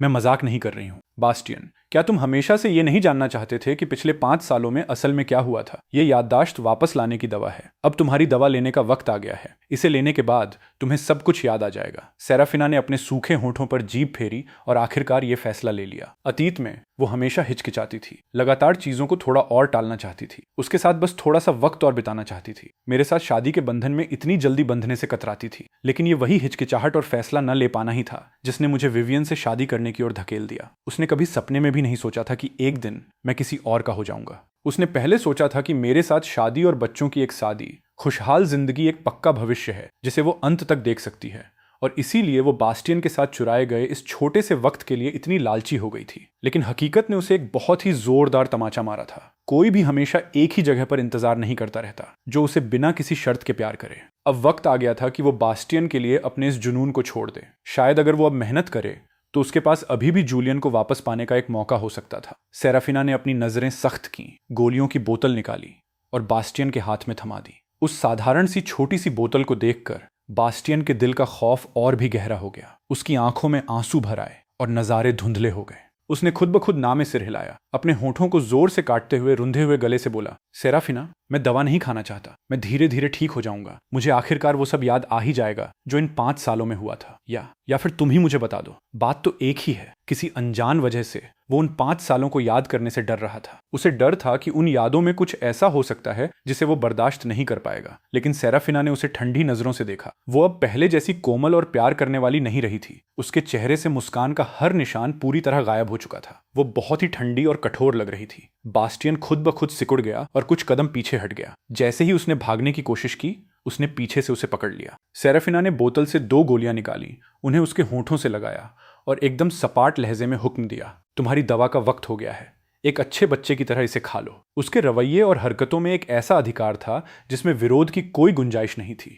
सिसकते हुए बास्टियन ने बेमन से वो 2 गोलियां निगल ली। उसके मुंह में एक कड़वा स्वाद भर गया और उसका दिल न जाने क्यों जोर जोर से धड़कने लगा, जैसे कोई ऐसा वाकया होने वाला हो जिसकी कोई कल्पना भी नहीं कर सकता। रोते हुए उसने सेराफिना को धक्का दिया और बाहर भाग गया। उसे जाते हुए देखकर सेराफिना ने धीरे से पुकार कर कहा, मैं किसी को तुम पर नजर रखने के लिए भेजूंगी ताकि तुम बाकी की सारी दवाइयां पूरी खत्म कर लो। अब तुम्हें अपनी सारी यादें वापस पाने में ज्यादा वक्त नहीं लगेगा। बास्टियन के कदम रुके, लेकिन फिर वो चला गया। वो अपने हाथ में मौजूद उस छोटी सी गोलियों की बोतल को घूरती रही। थोड़ा भटकी हुई सी लग रही थी। उसकी याददाश्त वापस लाना। पता चला कि यह कितना आसान काम था। फिर भी वो हमेशा यही सोचती थी कि मैं उससे इतना प्यार करता हूं कि मैं कभी भी उससे ब्रेकअप नहीं करूंगा। उसे लगता था कि वो मुझे मना लेगी और सब कुछ ठीक हो जाएगा, इसलिए वो लगातार अपने कदम पीछे खींचती रही। यह अब जाकर था कि उसे साफ तौर पर एहसास हुआ कि मेरे अंदर भी गुस्सा था और मैं भी उसे छोड़कर जा सकता था। उसने धीरे धीरे अपनी आंखें बंद की। उसके दिमाग में जो तस्वीरें चल रही थीं, वे पूरी तरह से उन बदलावों की थीं जो मुझ में इस छोटे से आधे महीने के अंदर आए थे। मैंने उसे न जाने कितनी बार कहा था कि मैं विवियन से शादी कर रहा हूं, फिर भी उसने एक बार भी मेरी बात पर यकीन नहीं किया। उसे बस यही लगा कि मैं जल रहा हूं और नखरे कर रहा हूं। ये जानते हुए भी कि मेरे माता पिता नहीं हैं, उसने एक बार भी मेरी जगह खुद को रखकर नहीं देखा। वो बहुत ज्यादा घमंडी और ओवर कॉन्फिडेंट हो गई थी। बंद आंखों के साथ सेराफिना के गालों पर खामोश आंसू लुढ़क रहे थे। उसका पूरा वजूद एक वीराने की तरह लग रहा था। हॉस्पिटल से निकलकर वो गाड़ी चलाकर घर गई। जैसे ही उसने गाड़ी पार्क की, थोड़ी ही दूर पर मौजूद पड़ोस वाले विला से मेरी खुशी से भरी हंसी की आवाज तैरती हुई आई। मैं बगीचे में फूल लगा रहा था। हालांकि माली ज्यादातर काम कर रहे थे और मैं बस उसमें हिस्सा ले रहा था। मेरे चेहरे पर गलती से थोड़ी मिट्टी लग गई थी। मैंने देखा कि विवियन अपनी शानदार पर्सनैलिटी के साथ अपनी आंखों में मुस्कान लिए मुझे देख रही थी। न जाने क्यों मेरे दिमाग में अचानक एक बहुत ही शैतानी सा आइडिया आया। विवियन, अपनी आंखें बंद करो। मैंने मजाक में अपनी आंखें घुमाई और उससे जिद की। वो हल्की सी मुस्कुराई और अपनी आंखें बंद कर ली। यहां तक कि उसने मजाक में अपना सिर थोड़ा ऊपर उठा लिया, जैसे वो एक किस का इंतजार कर रही हो। तुमने सच में मुझ पर छुपकर हमला किया? वो 1 सेकंड बाद मजाक में चिल्लाई। अगले ही पल उसने मुझे अपनी बाहों में खींच लिया और बच्चों की तरह अपने गालों को मेरे गालों से रगड़ने लगी। हम जितना रगड़ रहे थे, हमारे चेहरे उतने ही ज्यादा गंदे होते जा रहे थे। एक दूसरे को इतना अजीबोगरीब देखकर हम दोनों ही अपनी हंसी नहीं रोक पाए। ये पहली बार था जब मैंने उसे इस रूप में देखा था। मेरी पुरानी यादों में वो हमेशा ठंडी और सख्त अनुशासन वाली थी, जो हर किसी को कोसों दूर रखती थी। अगर मैं गलती से उससे टकरा जाता तो वो तेजी से कुछ कदम पीछे हट जाती और उस छुई गई त्वचा को घूरती रहती थी। कभी कभी जब हमारी आंखें मिलती थीं तो वो जल्दी से अपनी नजरें घुमा लेती थी और उसका चेहरा और भी ठंडा हो जाता था। अब जाकर मुझे धीरे धीरे याद आने लगा था कि उस वक्त टकराने के बाद उसके कानों के सिरे चुपचाप लाल हो गए थे। जब भी हमारी नजरें मिलती थीं तो वो हमेशा उसके बाद बहुत देर तक खोई खोई रहती थी। अगर कोई उससे बात करता तो वो उसे नजरअंदाज कर देती थी। उसका दिमाग साफ तौर पर कहीं और भटक रहा होता था। दरअसल वो मुझे बहुत लंबे समय से छुप छुप कर पसंद करती आ रही थी। बस बात इतनी थी कि पहले मैंने कभी उस दिशा में सोचा ही नहीं था, इसलिए मुझे कभी इसका एहसास नहीं हुआ। जैसे जैसे हम साथ हंस रहे थे, हमारे बीच की दूरियां कम होने लगीं। विवियन की आंखें गहरी हो गईं और उसने अनजाने में ही घूंट निगलते हुए मुझे अपने सीने से लगा लिया। ठीक जब एक किस होने ही वाला था, सेराफिना की आवाज ने अचानक हवा को चीर दिया। विवियन, इसे छोड़ दो। सेराफिना गुस्से से दहाड़ी। वो गुस्से से कांप रही थी। उसकी मुट्ठियां उसकी बगलों में कसकर बंधी थीं, जैसे वो अगले ही सेकंड एक मुक्का मारने वाली हो। अपनी आंखों के सामने के इस नजारे ने उसे बहुत गहरी चुभन दी थी। इसे छोड़ दूं? किस हक से? विवियन का चेहरा साफ तौर पर बर्फ जैसा ठंडा हो गया। सेराफिना, तुम अभी ये बात किस हैसियत से कह रही हो? मेरी छोटी बहन होने के नाते, जूलियन की एक्स गर्लफ्रेंड होने के नाते, या बास्टियन की गर्लफ्रेंड होने के नाते मैं तुम्हें एक सलाह दूंगी कि एक बात बहुत अच्छी तरह से अपने दिमाग में बैठा लो। इस वक्त मैं जूलियन की कानूनी ऑफिशियल पत्नी हूं। तुम्हें उसे जीजाजी कहकर बुलाना चाहिए। हमारे बीच जो भी होता है उससे तुम्हारा बिल्कुल कोई लेना देना नहीं है। उसकी आवाज जमा देने वाले तापमान तक गिर गई थी, जिसने सेराफिना के लिए कोई इज्जत नहीं छोड़ी। मैं पूरी सहजता से विवियन की बाहों का सहारा लेकर टिक गया। उसके बचाव और सहारे का लुत्फ उठाता हुआ। बिना किसी जल्दबाजी के मैंने बात आगे बढ़ाई। सेराफिना, तुम इतना गुस्सा क्यों कर रही हो? हमारा अब एक दूसरे से कोई लेना देना नहीं है। ये सिर्फ एक किस है। क्या तुमने और बास्टियन ने भी मेरे ठीक सामने बिल्कुल यही नहीं किया था? विवियन और मैं एक सही शादीशुदा कपल हैं, इसलिए किस करना पूरी तरह से वाजिब और सही है। तमाशा खड़ा करना बंद करो। सावधान रहना, कहीं बास्टियन को पता न चल जाए, वो जल न जाए और गुस्सा न हो जाए। इतना कहकर मैं अपने पैरों की उंगलियों पर खड़ा हुआ, विवियन की टाई खींची और ठीक उसके मुंह के किनारे पर एक किस कर दिया। सेराफिना ये सब इस तरह देख रही थी जैसे कोई सजा भुगत रहा हो, फिर भी वो अपनी आंखें बंद नहीं कर पा रही थी। उसके चेहरे का सारा रंग पूरी तरह उड़ चुका था। उसके होंठ कागज की तरह सफेद पड़ गए थे। नहीं, तुम्हें ऐसा नहीं करना चाहिए। उसे इतनी तकलीफ में देखकर मेरे चेहरे की मुस्कान और भी चौड़ी हो गई। क्या तुम्हारे दिल में दर्द हो रहा है? ये बहुत बुरा लगता है ना?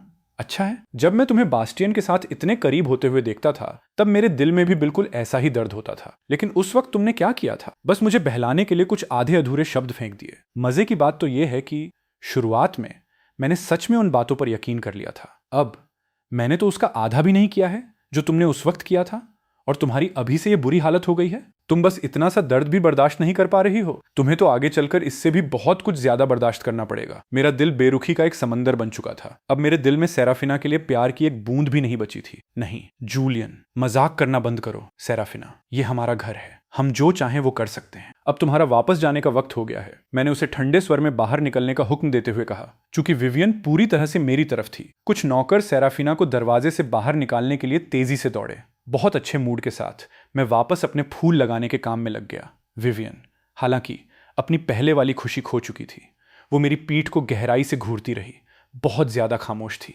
बहुत देर बाद आखिरकार उसने धीरे से अपनी बात शुरू की। जूलियन, क्या तुम मुझे बस सेराफिना से बदला लेने का एक मोहरा समझते हो? क्या तुमने सच में उसे भुला दिया है? क्या तुम्हारे दिल में मेरे लिए जरा सा भी प्यार है? उसके ये पूछते ही पूरे विला में मौत जैसा सन्नाटा छा गया। सारे नौकर यही चाहते थे कि काश वे अपना सिर जमीन में गाड़ लें और अपने कान बंद कर लें। प्यार बस थोड़ा सा ही है, मैंने सच कहा। लेकिन चूंकि मैंने तुमसे शादी करने का फैसला किया है, मैं पूरे दिल से तुमसे प्यार करने की कोशिश करूंगा। और हाँ, ये सच है कि मैंने सेराफिना से बदला लेने के लिए तुम्हारा इस्तेमाल किया था, लेकिन ये सब वो कर्ज है जो उसे चुकाना है।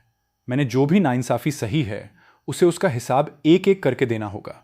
उसकी बहन होने के नाते तुम उसकी तरफ से बोलने वाली तो नहीं हो ना? बोलते बोलते मैं पीछे मुड़ा और पूरी सच्चाई के साथ उसकी आंखों में देखा। विवियन के चेहरे के भाव धीरे धीरे बेहतर होने लगे। उसके चेहरे की सख्ती काफी हद तक कोमल हो गई। उसने मुझे कसकर गले लगा लिया। वो बस चाहती थी कि वो मुझे अपनी रूह में समा लेफ्टिनेंट सेराफिना से बदला लेने के लिए मेरा इस्तेमाल करना। मुझे कोई फर्क नहीं पड़ता। उसने गलत किया है तो उसे सजा भी मिलनी ही चाहिए। मैं तुम्हारी मदद कर सकती हूँ। जब तक तुम्हारे दिल में सिर्फ मैं हूं, जब तक तुम सिर्फ मुझसे प्यार करते हो, इतना काफी है। मैं तुम्हें वक्त दे सकती हूँ और इंतजार कर सकती हूँ कि तुम्हें मुझसे प्यार हो जाए, लेकिन मैं अपने हक को लेकर बहुत ज्यादा जुनूनी हूँ। मैं ये बिल्कुल बर्दाश्त नहीं करूंगी कि तुम अपने दिल में किसी और को रखो। मैं जरा सा भी नहीं डरा। इसके बजाय मैं मुस्कुराया और उसे वापस गले लगा लिया। क्या इत्तेफाक है, मैं भी ऐसा ही हूँ। मुझे उम्मीद है कि तुम्हारे दिल में भी सिर्फ मैं ही हूँगा। अगर कभी तुम्हारा मन बदल गया तो मैं बिना पल भर की भी देरी किए तुम्हें छोड़कर चला जाऊंगा। सच्चाई सामने आने के साथ ही हम दोनों कसकर गले मिले। हमारे दोनों दिल एक दूसरे के और भी करीब आ गए। हालांकि इस विला के अंदर की गर्माहट के बिल्कुल उलट पड़ोस वाले घर का माहौल तो लगभग जमा देने वाला हो गया था। सेराफिना पूरी खामोशी में घर लौटी। इस विला को बास्टियन ने जवान लोगों के जोश से भर दिया था और व्यावहारिक रूप से यहां मेरी मौजूदगी का एक नामो निशान भी नहीं बचा था। सारा फर्नीचर बदल दिया गया था।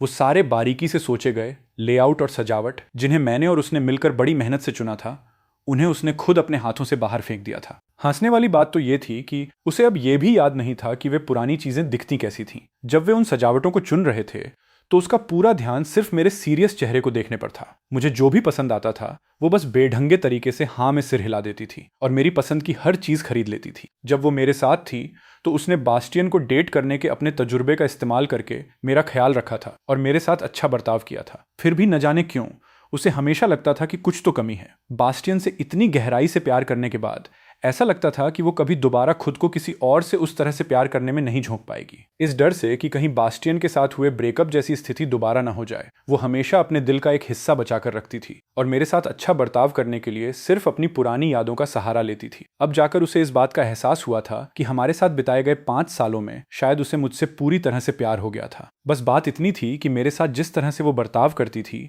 वो एक आदत बन चुकी थी। उसने सोचा कि अगर वो मुझे अपना 100% नहीं भी देगी तो भी मैं बहुत खुश और भावुक रहूंगा। लेकिन बास्टियन ऐसा नहीं था। अगर वो उसे 100% नहीं देती तो बास्टियन नखरे दिखाता और ब्रेकअप की धमकियां देता था। यही वजह थी कि वो बार बार बास्टियन को पहले चुनती थी और मुझे छोड़ देती थी, यहां तक कि एक दिन उसने मुझे पूरी तरह से खो दिया। सेराफिना को एक भयंकर गहरा पछतावा महसूस हुआ और वो खामोशी में रोने लगी। अफसोस की बात है कि इस दुनिया में पछतावे की कोई दवा नहीं है। बहुत देर तक चुप रहने के बाद उसने अपने असिस्टेंट का नंबर डायल किया। पुराने सिक्योरिटी कैमरों की फुटेज का इस्तेमाल करके इस विला को बिल्कुल वैसा ही बनाने में मेरी मदद करो जैसा ये पहले हुआ करता था। पैसे की कोई फिक्र मत करना। कुछ देर बाद असिस्टेंट ने घबराते हुए वापस कॉल की। बॉस, ये पैसों की बात नहीं है। आपके विला की कई पुरानी सजावटें और चीजें अब बननी बंद हो गई हैं और उन्हें अब खरीदा नहीं जा सकता। दुनिया का सारा पैसा लगाकर भी हम इसे बिल्कुल वैसा नहीं बना सकते जैसा ये था। हम बस इसे ओरिजिनल के जितना करीब हो सके उतना बनाने की कोशिश कर सकते हैं।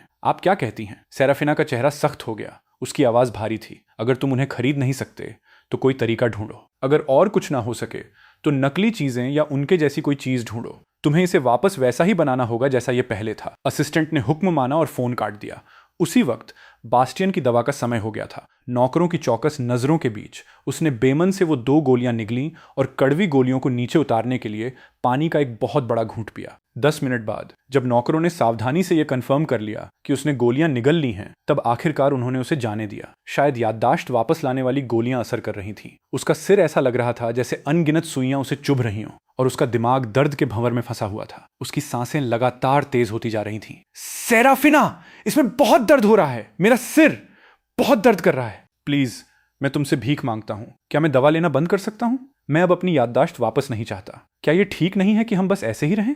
वो रोता हुआ बोला। उसकी सांसें उखड़ रही थीं और वो लड़खड़ाकर सेराफिना के सामने गिर पड़ा। उसकी पीली उंगलियों ने सेराफिना के पैंट को कसकर पकड़ लिया। वो कमजोरी से मिन्नतें कर रहा था। सेराफिना की आंखों में तरस की एक झलक दिखाई दी, लेकिन जैसे ही उसे मेरी याद आई उसका दिल सख्त हो गया। बास्टियन, हम ऐसे ही चलते नहीं रह सकते। हमारा अभी साथ होना एक ऐसी गलती है जिसे आज नहीं तो कल सुधारा ही जाना था। तुम्हें बहुत पहले ही अपनी याददाश्त वापस मिल जानी चाहिए थी। एक अच्छे बच्चे की तरह अपनी दवा लो। उसने टाल मटोल करते हुए बास्टियन की नजरों से खुद को बचाया, उसके हाथों को जबरदस्ती हटाया और भागते हुए वापस अपने कमरे में चली गई, जैसे वो बचकर भाग रही हो। बास्टियन उसकी दूर जाती हुई पीठ को देखता रहा और कड़वे दुख के आंसू बहाने लगा। सेराफिना, तुम बदल गई हो। अभी कुछ ही दिनों पहले तुम बिल्कुल भी ऐसी नहीं थी। क्यों?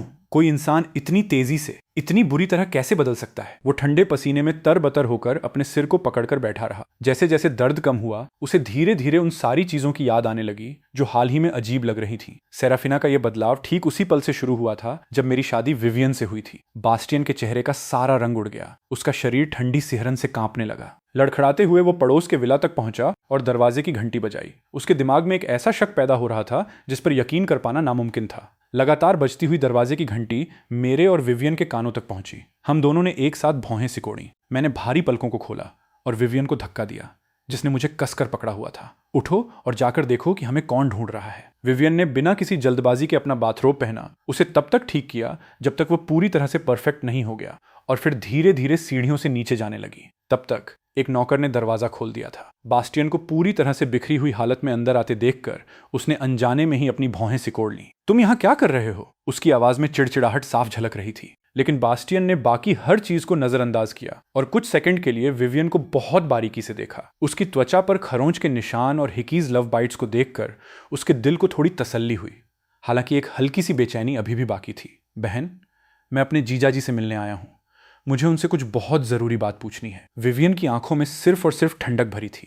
जैसे ही वो साफ साफ मना करने वाली थी, मैं धीरे धीरे चलते हुए आया। मुझे अभी भी नींद आ रही थी और मैंने जम्हाई ली। तुम्हें मुझसे क्या काम है? जो भी हो, क्या वो कल तक नहीं रुक सकता? क्या ये अभी इसी वक्त पूछना जरूरी है? बास्टियन की आंखें मेरे शरीर पर चिपकी हुई लग रही थीं। उसने मेरी गर्दन पर मौजूद हिकीज को भी नहीं छोड़ा और ना ही मेरे थोड़े से अजीब चाल चलन को। और विवियन और मैंने जो मैचिंग कपल पजामा पहना हुआ था वो तो दूर की बात है, लेकिन ये सब भी उसे तसल्ली देने के लिए काफी नहीं था। इसलिए उसने अपना सवाल सीधे तौर पर पूछने का फैसला किया। जूलियन, हालांकि मुझे पता है कि मुझे ये नहीं पूछना चाहिए, फिर भी मैं जानना चाहता हूं, क्या तुम्हारे और सेराफिना के बीच कुछ हुआ था? जब से तुम्हारी शादी हुई है वो इतना अजीब बर्ताव क्यों कर रही है? वो पिछले 5 सालों में हम एक दूसरे के साथ कैसे पेश आए, इस बारे में सब कुछ क्यों छिपा रही है? और ऐसा क्यों लगता है कि वो हमेशा छुपकर तुम्हें ढूंढने की कोशिश कर रही है ताकि कुछ कह सके? क्या तुम मेरे इन सवालों के जवाब दे सकते हो? बास्टियन का रंग पीला पड़ा हुआ था। उसके चेहरे के भाव बेहद कड़वे थे। वो ऐसा लग रहा था जैसे वो किनारे पर खड़ा हो और किसी भी पल बेहोश हो सकता है। मैं तुरंत पूरी तरह से जाग गया और ठंडी हंसी हंसा। बास्टियन, तुम मुझसे यह पूछ रहे हो, लेकिन क्या तुम्हारे दिल में इसका जवाब पहले से नहीं है? तुम्हें कुछ ना कुछ तो याद आ ही गया होगा, है ना? अगर तुम्हें सदमे से डर नहीं लगता तो मैं तुम्हें बता सकता हूं, वरना तुम खुद जाकर पता कर सकते हो। बास्टियन कुछ पल के लिए शांत रहा। उसने अपने होठों को काटा और आखिरकार पूरे दृढ़ निश्चय के साथ बोला, मुझे बताओ, मैं अब और दवा नहीं लेना चाहता। मैं बस अभी सब कुछ याद करना चाहता हूं। मैंने मना नहीं किया और उसे बहुत ही कम शब्दों में सब कुछ बता दिया। मैंने सेराफिना को डेट किया था। जिन 5 सालों की तुम्हें याद नहीं है, उन सालों में मैं और वो साथ थे। तुम्हारा कार एक्सीडेंट तब हुआ था जब तुम हमारी शादी में आ रहे थे। जब भी वो तुम्हारे करीब आती थी तो उसके बाद आकर मुझे मनाती थी, मुझे इंतजार करने को कहती थी। तब तक इंतजार करने को जब तक तुम्हारी याददाश्त वापस नहीं आ जाती, और फिर हम शादी कर लेते। शुरू में मैंने उसकी बात पर यकीन कर लिया था, लेकिन बाद में मुझे पता चला कि उसके पास दवा होने के बावजूद वो तुम्हें देने से इनकार कर रही थी। उसने मुझे जो दर्द दिया था वो अब बस एक दाग बन गया है। अब उसमें दर्द नहीं होता। मैंने इतनी शांति से बात की जैसे मैं किसी और की कहानी सुना रहा हूं, लेकिन बास्टियन अविश्वास में कई कदम पीछे हट गया। उसने दर्द से अपना सिर पकड़ लिया। एक नर्वस ब्रेकडाउन में चीखते हुए बोला, ऐसा कैसे हो सकता है? नामुमकिन, नामुमकिन। यादों के अनगिनत टुकड़े उसके दिमाग में घूमने लगे, जो पल पल में आ जा रहे थे, जिससे वो लगभग पागल होने की कगार पर था। न जाने कितने वक्त के बाद वो निराश होकर जमीन पर गिर पड़ा। उसके चेहरे का रंग पूरी तरह उड़ चुका था। उसकी आंखें पूरी तरह से खाली हो गई थीं। उसे सब कुछ याद आ गया था। उसे हर एक बात शीशे की तरह साफ याद आ गई थी। जिस दिन से उसका और सेराफिना का ब्रेकअप हुआ था, पिछले 5 सालों में उसने जो कुछ भी सहा था, वहां से लेकर आज तक उसे हर एक बात पूरी तरह से साफ याद आ गई थी। शुरुआत में उनका ब्रेकअप सिर्फ एक गलतफहमी थी। वो दोस्तों की एक पार्टी में बहुत ज्यादा नशे में था और उसकी एक सीनियर क्लास की लड़की ने उसे आराम करने के लिए होटल के एक कमरे में पहुंचाया था। सेराफिना ने इत्तेफाक से उन्हें देख लिया। जवानी का खून होने की वजह से उसका गुस्सा उस पर हावी हो गया और उसने खुद पर से काबू खो दिया। उस लड़की पर घूंसे बरसाते हुए उसे अधमरा कर दिया। उस लड़की के लिए गिल्ट अपराध बोध महसूस करते हुए बास्टियन ने कुछ बार उसकी देखभाल की, जिससे सेराफिना को गलतफहमी हो गई कि वो उस लड़की से प्यार करने लगा है। उसने जाकर उस सीनियर लड़की को कुछ और बार सबक सिखाया, यहां तक कि वो इतना गुस्सा हो गया कि उसने उससे ब्रेकअप करने की धमकी दे दी। उसने ब्रेकअप करने से तो मना कर दिया, लेकिन जानबूझकर कुछ लड़कों को पैसे देकर बास्टियन के सामने उनके साथ करीबी का नाटक किया, सिर्फ उसे जलाने के लिए। ये सब देखकर बास्टियन इसे और नहीं सह पाया। उसने ब्रेकअप करने का फैसला किया और विदेश चला गया। बहुत बाद में जाकर उसे पता चला कि उस सीनियर लड़की के इरादे सच में गलत थे और सेराफिना ने असल में उन लड़कों के साथ कुछ भी नहीं किया था। एक गलतफहमी की वजह से उनका ब्रेकअप हुआ और उनके घमंड की वजह से कोई भी एक दूसरे के सामने झुकने को तैयार नहीं था, और इस तरह वे धीरे धीरे एक दूसरे से दूर होते गए। उसके बाद सेराफिना मेरे साथ जुड़ गई और बास्टियन के भी दूसरे पार्टनर रहे, जिनका कई बार ब्रेकअप और पैचअप हुआ। अगर वो एक्सीडेंटल कार क्रैश न हुआ होता तो शायद बास्टियन और सेराफिना इस जिंदगी में कभी एक दूसरे से दोबारा न टकराते। लेकिन किस्मत को कुछ और ही मंजूर था और उसने एक बहुत ही क्रूर मजाक किया। बास्टियन एक ही समय पर हंस रहा था और रो भी रहा था। मेरी ओर देखते हुए उसके दिल में मौजूद सारी जलन पूरी तरह से खत्म हो चुकी थी और सिर्फ अपराध बोध बचा था। जूलियन, मैं शर्मिंदा हूं। मेरी याददाश्त जाने की वजह से तुम्हारे लिए सब कुछ बर्बाद हो गया। मेरे दोस्तों के ग्रुप को शायद लगा होगा कि वे मेरा साथ दे रहे हैं, इसलिए उन्होंने जानबूझकर तुम्हें पानी में धक्का दे दिया। जब सेराफिना ने अनजाने में तुम्हारा नाम पुकारा और तुम्हें बचाने के लिए पानी में कूदी तो मुझे बहुत ज्यादा जलन हुई, इसलिए मैं जानबूझकर फिसल गया और उसे मजबूर कर दिया कि वो मुझे बचाए। इसकी वजह से तुम्हारी लगभग जान ही चली गई थी। उसके बाद जो कुछ भी हुआ वो सब मेरी याददाश्त जाने की वजह से था। मैं तुम्हें अपनी सबसे सच्ची माफी मांगता हूं। मैं तुम्हारे माफ करने की जिद नहीं करूंगा, लेकिन मैं तुम्हारे लिए इसकी भरपाई करूंगा। वो जिद करके खड़ा हो गया। उसकी भावनाएं काफी शांत हो गई थीं। मैंने बेपरवाही से सिर हिलाया। उसकी सोच और फैसलों से अब मेरा बिल्कुल भी कोई लेना देना नहीं था। मैंने भारी पलकें खोलते हुए विवियन की ओर एक कमजोर सी नजर डाली। वो सब कुछ समझ गई। बास्टियन को ठंडी नजरों से देखते हुए उसने बाहर निकलने का हुक्म दिया। जूलियन थका हुआ है, अब तुम्हारा यहां से जाने का वक्त हो गया है। तुम्हारे और सेराफिना के बीच आगे जो भी हो, यहां आकर उसे परेशान मत करना। मेरे लिए विवियन के इस बचाव को देखकर बास्टियन ने एक जबरदस्ती की मुस्कान बिखेरी और पूरी सच्चाई से कहा, जूलियन, मैं दुआ करता हूं कि तुम्हें और विवियन को जिंदगी भर खुशियां मिलें। तुम दोनों साथ साथ बूढ़े हों और एक लंबी उम्र जियो। इसके साथ ही वो पीछे मुड़कर देखे बिना वहां से चला गया। अगले दिन पड़ोस वाले विला में मचे एक बड़े हंगामे ने मेरा ध्यान खींचा। बास्टियन नौकरों को विला से उससे जुड़ी हर चीज बाहर फेंकने का निर्देश दे रहा था। उसने सेराफिना को बिल्कुल ठंडी और बेपरवाह नजरों से देखा।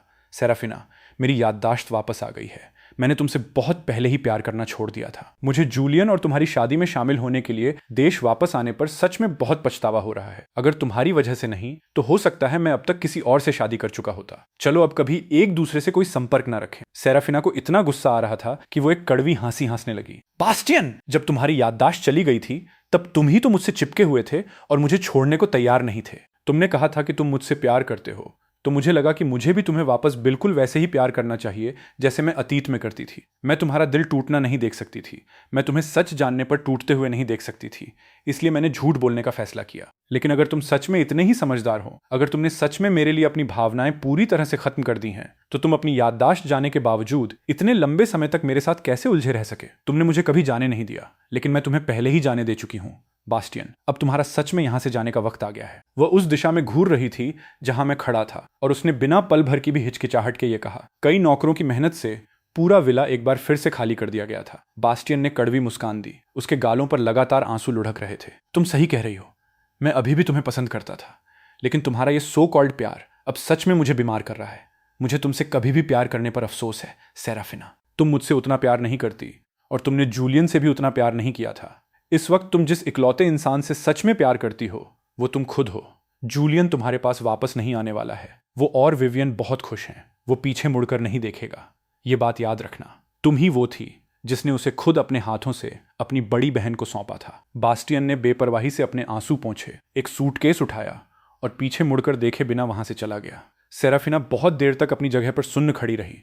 फिर उसने संभल कर दूर खड़े मेरी तरफ देखा। जूलियन, उसकी बात मत सुनो, वो अभी बस ठीक से सोच समझ नहीं पा रहा है। मैं सच में तुम्हें बहुत पसंद करती हूँ। हम दोनों के साथ बिताए गए उन 5 सालों में मुझे सच में तुमसे प्यार हो गया था। तुम असल में विवियन को पसंद नहीं करोगे, है ना? तुम दोनों का कोई अतीत नहीं है। उसकी तुलना उन 5 सालों से नहीं की जा सकती जो हमने साथ बिताए थे। मुझे पता है तुम अभी भी मुझसे प्यार करते हो और उससे शादी करना सिर्फ मुझे जलाने और मुझे जगाने के लिए था। तुम मेरे साथ जैसा चाहो वैसा बर्ताव कर सकते हो। बस ये मत कहना कि हम वापस वैसे नहीं हो सकते जैसे हम हुआ करते थे। हम हो सकते हैं, मुझे पता है हम हो सकते हैं। वो धीमी आवाज में गिड़गिड़ाई। उसकी आंखें आंसुओं से चमक रही थीं। उसका चेहरा ऐसे दुख और बेबसी की तस्वीर था जिसे बयान नहीं किया जा सकता। चटाक, एक करारा तमाचा सीधा सेराफिना के चेहरे पर पड़ा, जिससे उसका सिर पूरी तरह से एक तरफ घूम गया। मैंने बिना किसी रहम के उसे थप्पड़ मारा और ठंडे स्वर में कहा, खुद को धोखा देना बंद करो सेराफिना। मैंने तुम्हें बहुत पहले ही छोड़ दिया था। हमने वो सीमा बहुत पहले ही पार कर ली है जहां से वापस लौटना नामुमकिन है। इस वक्त तुम्हारी बहन और मैं बहुत खुश हैं। मुझे लगता है मुझे उससे प्यार होने लगा है।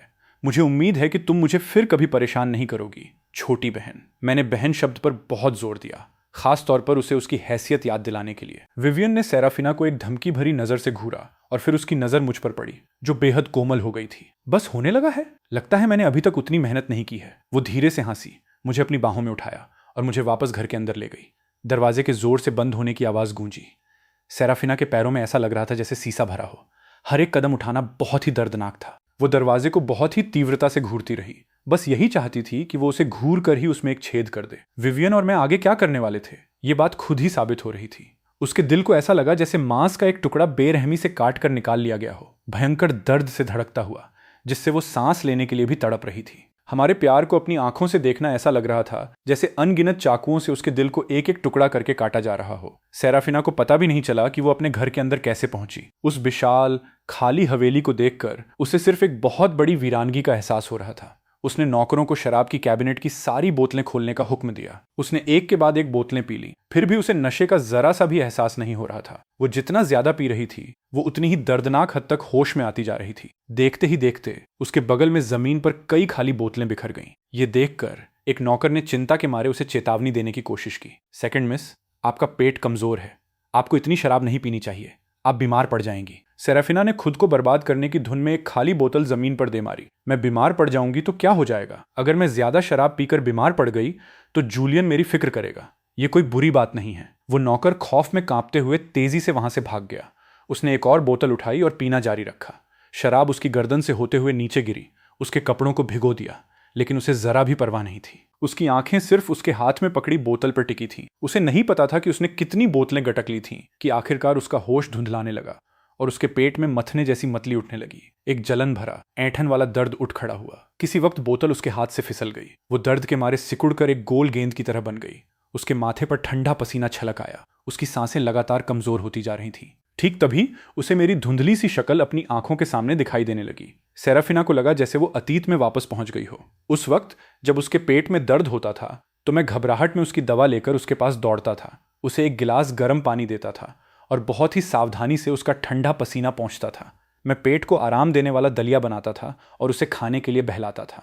मैं हमेशा बाकी किसी भी चीज़ से ज़्यादा उसकी सेहत की फिक्र करता था, इस डर से कि कहीं उसे कुछ हो ना जाए। लेकिन अचानक उसके सामने खड़ी वो परछाई हवा में गायब हो गई। पता चला कि मैं उसे ढूंढने कभी आया ही नहीं था। ये पूरी तरह से उसका भ्रम था।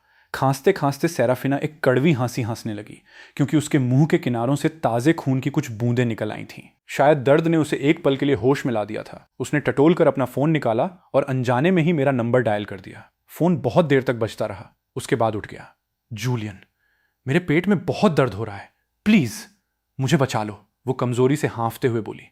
हालांकि दूसरी तरफ से जिसने जवाब दिया उसकी ठंडी और बेपरवाह आवाज़ में कोई जज्बात नहीं थे। सेराफिना, अगर तुम बीमार हो तो डॉक्टर को बुलाओ, उसे फ़ोन करने का क्या फ़ायदा? सेराफिना की आंखें ठंडी हो गईं। उसने अपने दांत पीसे और पूछा, विवियन, जूलियन कहाँ है?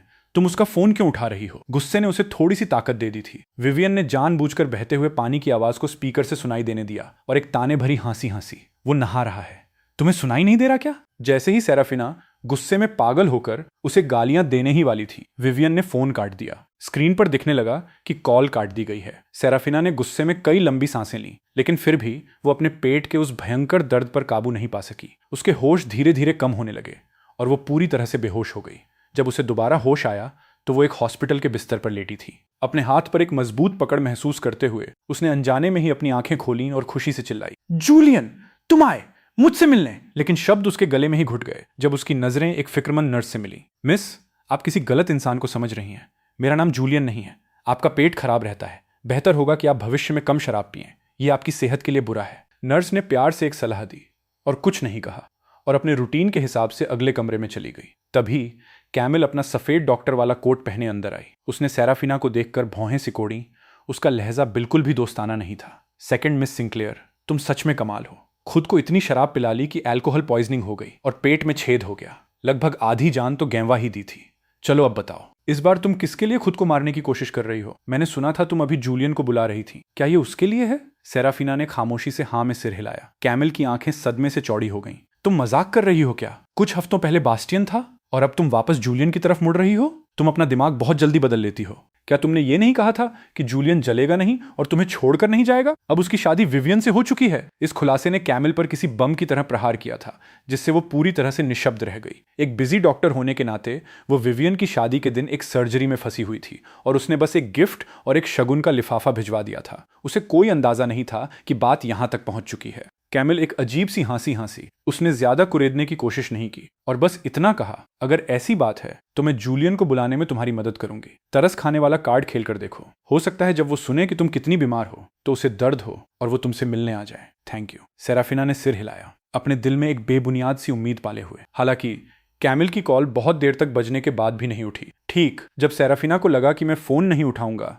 तभी फोन पर अचानक मेरी आवाज आई, हेलो कैमिल, मैं तुम्हारे लिए क्या कर सकता हूं? कैमिल ने जल्दी से घबराने का नाटक किया। जूलियन, सेराफिना ने तुम्हारे चक्कर में शराब पी पीकर अपने पेट में छेद और अल्कोहल पॉइजनिंग कर ली है। वो लगभग मर ही गई थी और अभी भी हॉस्पिटल में पड़ी है। उसकी जिंदगी और मौत का कुछ पता नहीं है। जब वो बेहोश थी तो वो बार बार तुम्हारा ही नाम ले रही थी। तुम्हें सच में जल्दी आकर उसे देखना चाहिए। मैं एक सेकंड के लिए रुका और फिर मुझे तुरंत सब समझ आ गया। कैमिल, तुम्हें सेराफिना के नाटक में साथ देने की कोई जरूरत नहीं है। अगर सच में उसे कुछ हो भी जाता है तो उससे मेरा कोई लेना देना नहीं है। शराब पीने का फैसला उसका था और मैं यकीनन उसे देखने नहीं जा रहा हूं। भविष्य में तुम्हें मुझे इन सब चीजों के बारे में बताने की कोई जरूरत नहीं है। तुम्हें सबसे पहले उसके माता पिता को खबर करनी चाहिए, उसके बाद विवियन को और सिर्फ सबसे आखिर में मुझे, यानी उसके जीजा जी को। इतना कहकर मैंने बिना किसी हिचकिचाहट के फोन काट दिया। पूरा हॉस्पिटल रूम एक मौत जैसे सन्नाटे में डूब गया। सेराफिना ने अपनी नजरें नीची कर लीं। वो खौफनाक हद तक शांत थी। अतीत में जैसे ही मैं सुनता था कि वो किसी मुसीबत में है तो मैं सब कुछ छोड़कर पागलों की तरह भागता हुआ आता था और तब तक चैन की सांस नहीं लेता था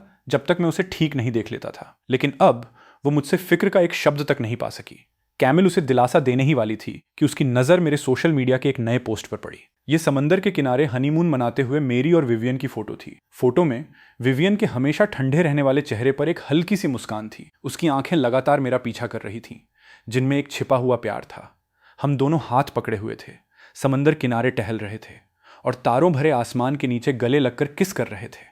हर एक फोटो बहुत ही ज्यादा प्यारी थी। कैमिल ने उन्हें देखा, काफी देर तक हिचकिचाती रही। उसे समझ नहीं आ रहा था कि उसे ये सेराफिना को दिखाना चाहिए या नहीं। अपने अंदर बहुत लड़ने के बाद वो बस अपना फोन वापस रखने ही वाली थी कि सेराफिना ने उसे गहराई से घूरा और भारी आवाज में हुक्म दिया, मुझे दिखाओ। फोन सेराफिना के हाथ में दे दिया गया। उसने उन कुछ तस्वीरों को बार बार अनगिनत बार पलटा। उसका चेहरा इतना स्याह हो गया था कि लग रहा था जैसे उससे पानी टपकने लगेगा। एक जोरदार आवाज के साथ उसने गुस्से में पागल होकर फोन को कमरे के दूसरी तरफ जोर से दे मारा। फोन जमीन पर गिरते ही टुकड़ों में चकनाचूर हो गया। उसने साफ साफ कहा था कि शादी के बाद वो उन जगहों पर एक साथ जाना चाहती थी। अब वो विवियन के साथ वहां क्यों जा रहा था? मैं हॉस्पिटल में बीमार पड़ी हूं, फिर भी वो बाहर जाकर इतने मजे कर सकता है। क्या वो सच में अब मुझसे बिल्कुल भी प्यार नहीं करता? मुझे पता है मैं गलत थी। सेराफिना एक अजीब हिस्टेरिकल पागलों वाले नर्वस ब्रेकडाउन में चीखी। उसका पूरा शरीर वीरानगी और कमजोरी से भरा हुआ था। कैमिल को बिल्कुल समझ नहीं आ रहा था कि उसे कैसे दिलासा दे, और ठीक उसी वक्त एक नर्स ने उसे बुला लिया, जिससे उसे वहां से जाने का एक अच्छा बहाना मिल गया। हॉस्पिटल रूम वापस शांत हो गया। सेराफिना ने अपना फोन चालू किया और खामोशी से मेरी फीड की तस्वीरें देखने लगी। खुद को दर्द देने के लिए हर तस्वीर को लाइक करने लगी। लेकिन चाहे कितना भी वक्त बीत गया हो, उसे मेरी तरफ से बिल्कुल भी कोई जवाब नहीं मिला। उसकी इस चिढ़ वाली हरकतों का कोई भी फायदा नहीं हुआ। ठीक जब वो निराशा में डूब रही थी, उसके विला के बटलर ने अचानक कॉल किया। सेकंड मिस, घर को पूरी तरह से वैसा ही बना दिया गया है जैसा मिस्टर जूलियन के जाने से पहले था। आप आकर इसे देख सकती हैं। हॉस्पिटल से छुट्टी मिलने के बाद सेराफिना घर वापस लौट आई। उस घर को देखकर जो बिल्कुल अतीत की यादों जैसा लग रहा था, जैसे वो समय में पीछे लौट गई हो, जब मैं और वो अभी भी साथ थे। उसका मूड न जाने क्यों थोड़ा बेहतर हो गया। न जाने कितने दिनों के इंतजार के बाद सेराफिना ने आखिरकार मुझे घर लौटते हुए पकड़ ही लिया।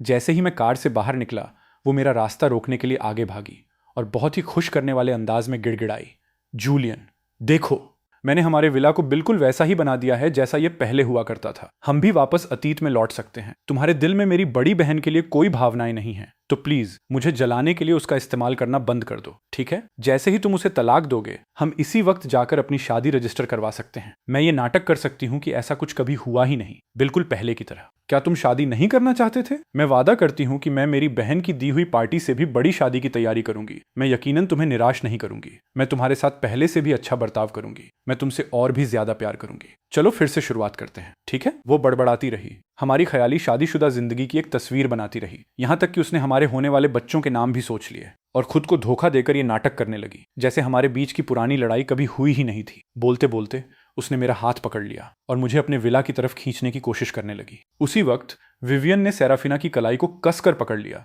और उसे हाथ छोड़ने पर मजबूर करने के लिए बहुत ज्यादा दबाव डाला। उसकी आवाज खौफनाक हद तक ठंडी थी। सेराफिना, तुम आखिर कब तक ये नखरे करती रहोगी? क्या तुम्हें लगता है कि शादी कोई खेल है? जब चाहा शादी कर ली और जब मन किया तलाक दे दिया।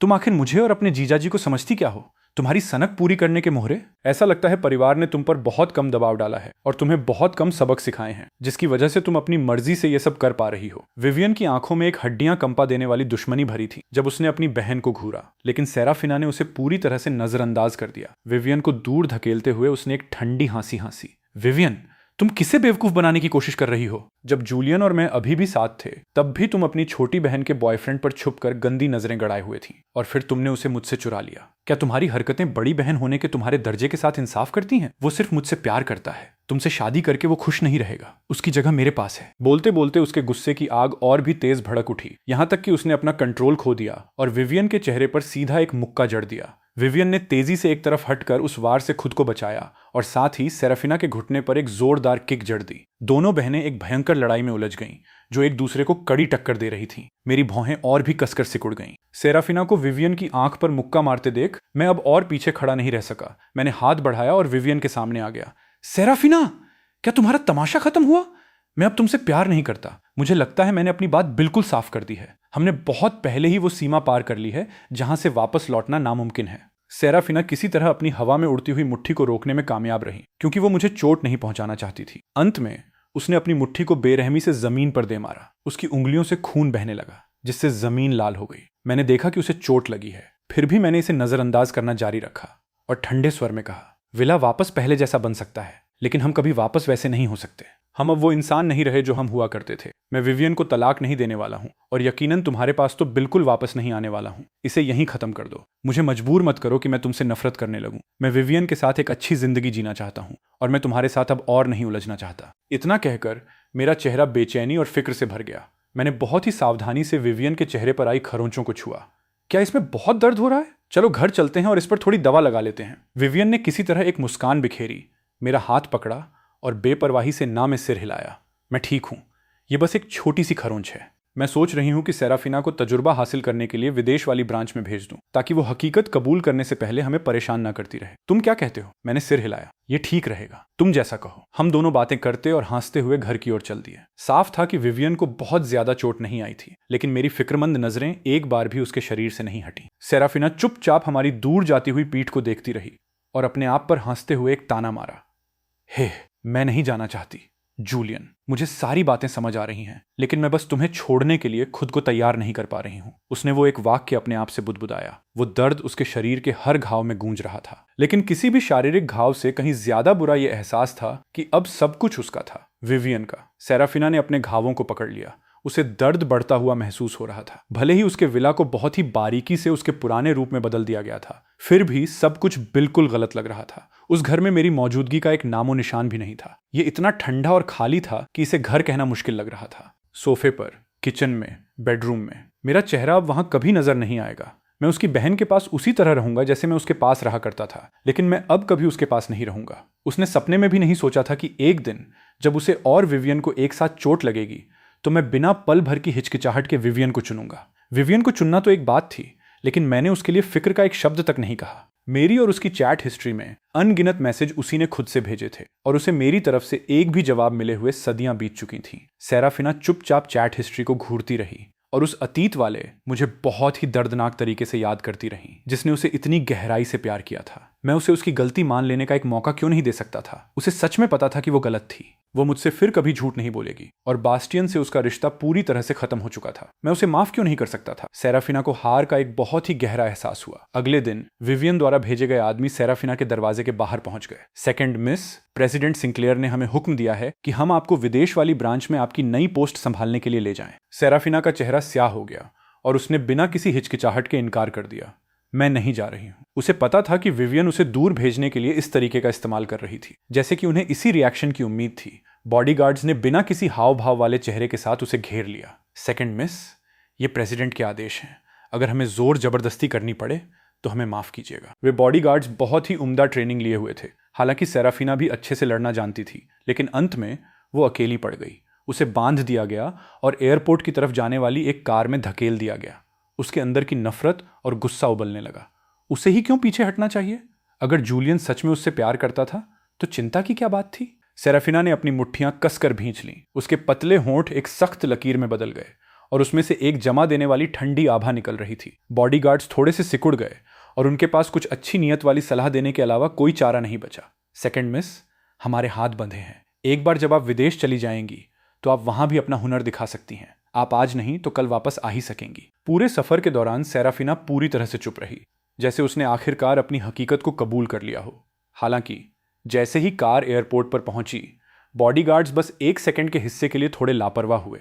उन्हें अंदाजा नहीं था कि वो पहले ही अपनी रस्सियों से बाहर निकलने में कामयाब हो चुकी थी। कार का दरवाजा खुलते ही वो गोली की तरह बाहर निकली। जमीन पर जोर से लुढ़कते हुए, दांत पीसते हुए उछलकर खड़ी हो गई और अपनी जिंदगी की पूरी ताकत लगाकर पूरी रफ्तार से भागने लगी। Second miss! बॉडीगार्ड्स वापस होश में आए और पागलों की तरह उसके पीछे भागने लगे, लेकिन भीड़ की आड़ लेकर सेराफिना वहां से भाग निकलने में कामयाब रही। बुरी तरह से हांफते हुए वो एक गली में बहुत गहराई में छिप गई। उसकी आंखें स्याह थीं। बहुत तेजी से कदम उठाते हुए उसने अपने वफादार लोगों के एक ग्रुप से संपर्क किया और पूरी तैयारियां कर ली। फैमिली के ग्रुप चैट में एक मैसेज आया। आज महीने की फैमिली पार्टी थी और विवियन और मैंने उसमें शामिल होने के लिए पहले ही हाँ कर दी थी। सेराफिना ने तुरंत पुश्तैनी हवेली जाने के लिए एक कैब बुक की। पुरानी हवेली का माहौल बहुत ही प्यार और सुकून भरा था। रिश्तेदार आपस में बातें कर रहे थे और हंस रहे थे। मुझे सच में उम्मीद नहीं थी कि विवियन और जूलियन का रिश्ता इतना अच्छा होगा। कोई हैरानी की बात नहीं कि जब भी हम विवियन पर शादी के लिए दबाव डालते थे, वो हमेशा मना कर देती थी। पता चला कि हम बस उसे गलत लोगों से मिला रहे थे। हाँ, अगर विवियन और जूलियन पहले ही मिल गए होते तो उन्हें इतने लंबे वक्त तक गोल गोल नहीं घूमना पड़ता। क्या पता शायद उनका बच्चा अब तक चलना भी सीख गया होता। सेराफिना को सच में नहीं पता था कि जो उसके पास है उसकी कद्र कैसे करनी है। उम्मीद है विदेश जाना उसे एक सबक सिखाएगा और उसकी इस जहरीली जिद को छोड़ने में मदद करेगा। मैं बस मुस्कुराया और मैंने ज्यादा कुछ नहीं कहा। मेरी नजर विवियन पर थी। उसने मेरे बाउल में जो खाना रखा था मैंने वो खा लिया और बीच बीच में उसे भी वो डिश खिला दी जो खाने में अच्छी लग रही थी। हम एक दूसरे के साथ पूरी तरह से इतने सहज लग रहे थे जैसे हम बहुत लंबे समय से एक साथ हों। सेराफिना अंधेरे में खड़ी ये सब होते हुए देख रही थी। उसे लग रहा था जैसे उसके दिल को किसी चाकू से काटा जा रहा हो। न जाने कितनी देर तक ये सब देखने के बाद वो पूरी तरह से सुन्न पड़ गई। उसके दिमाग ने काम करना बंद कर दिया। अतीत में बिल्कुल इसी तरह हम एक दूसरे के साथ पेश आते थे, साधारण और खुशहाल। अब मेरे बगल वाली वो जगह सिर्फ और सिर्फ विवियन की थी। मैं विवियन की खातिर वो खाना खाने के लिए भी तैयार था जो मुझे पसंद नहीं था। क्या मैं सच में उसे इतना प्यार करने लगा था? सेराफिना इसे बर्दाश्त नहीं कर सकी। वो पागलों की तरह बाहर की तरफ भागी और चॉपस्टिक से पकड़ी हुई मछली के उस टुकड़े पर जोर से हाथ मारा जो मैं खाने वाला था। जूलियन, तुम्हें साफ तौर पर मछली खाना नापसंद है, तो तुम विवियन की पसंद से समझौता क्यों कर रहे हो? वो तुम्हें जो भी देती है तुम बस उसे क्यों खा लेते हो? अभी कुछ ही दिन तो हुए हैं और तुम उससे इतना प्यार करने लगे हो। तुम्हारा प्यार इतनी जल्दी कैसे बदल गया? वो दहाड़ी।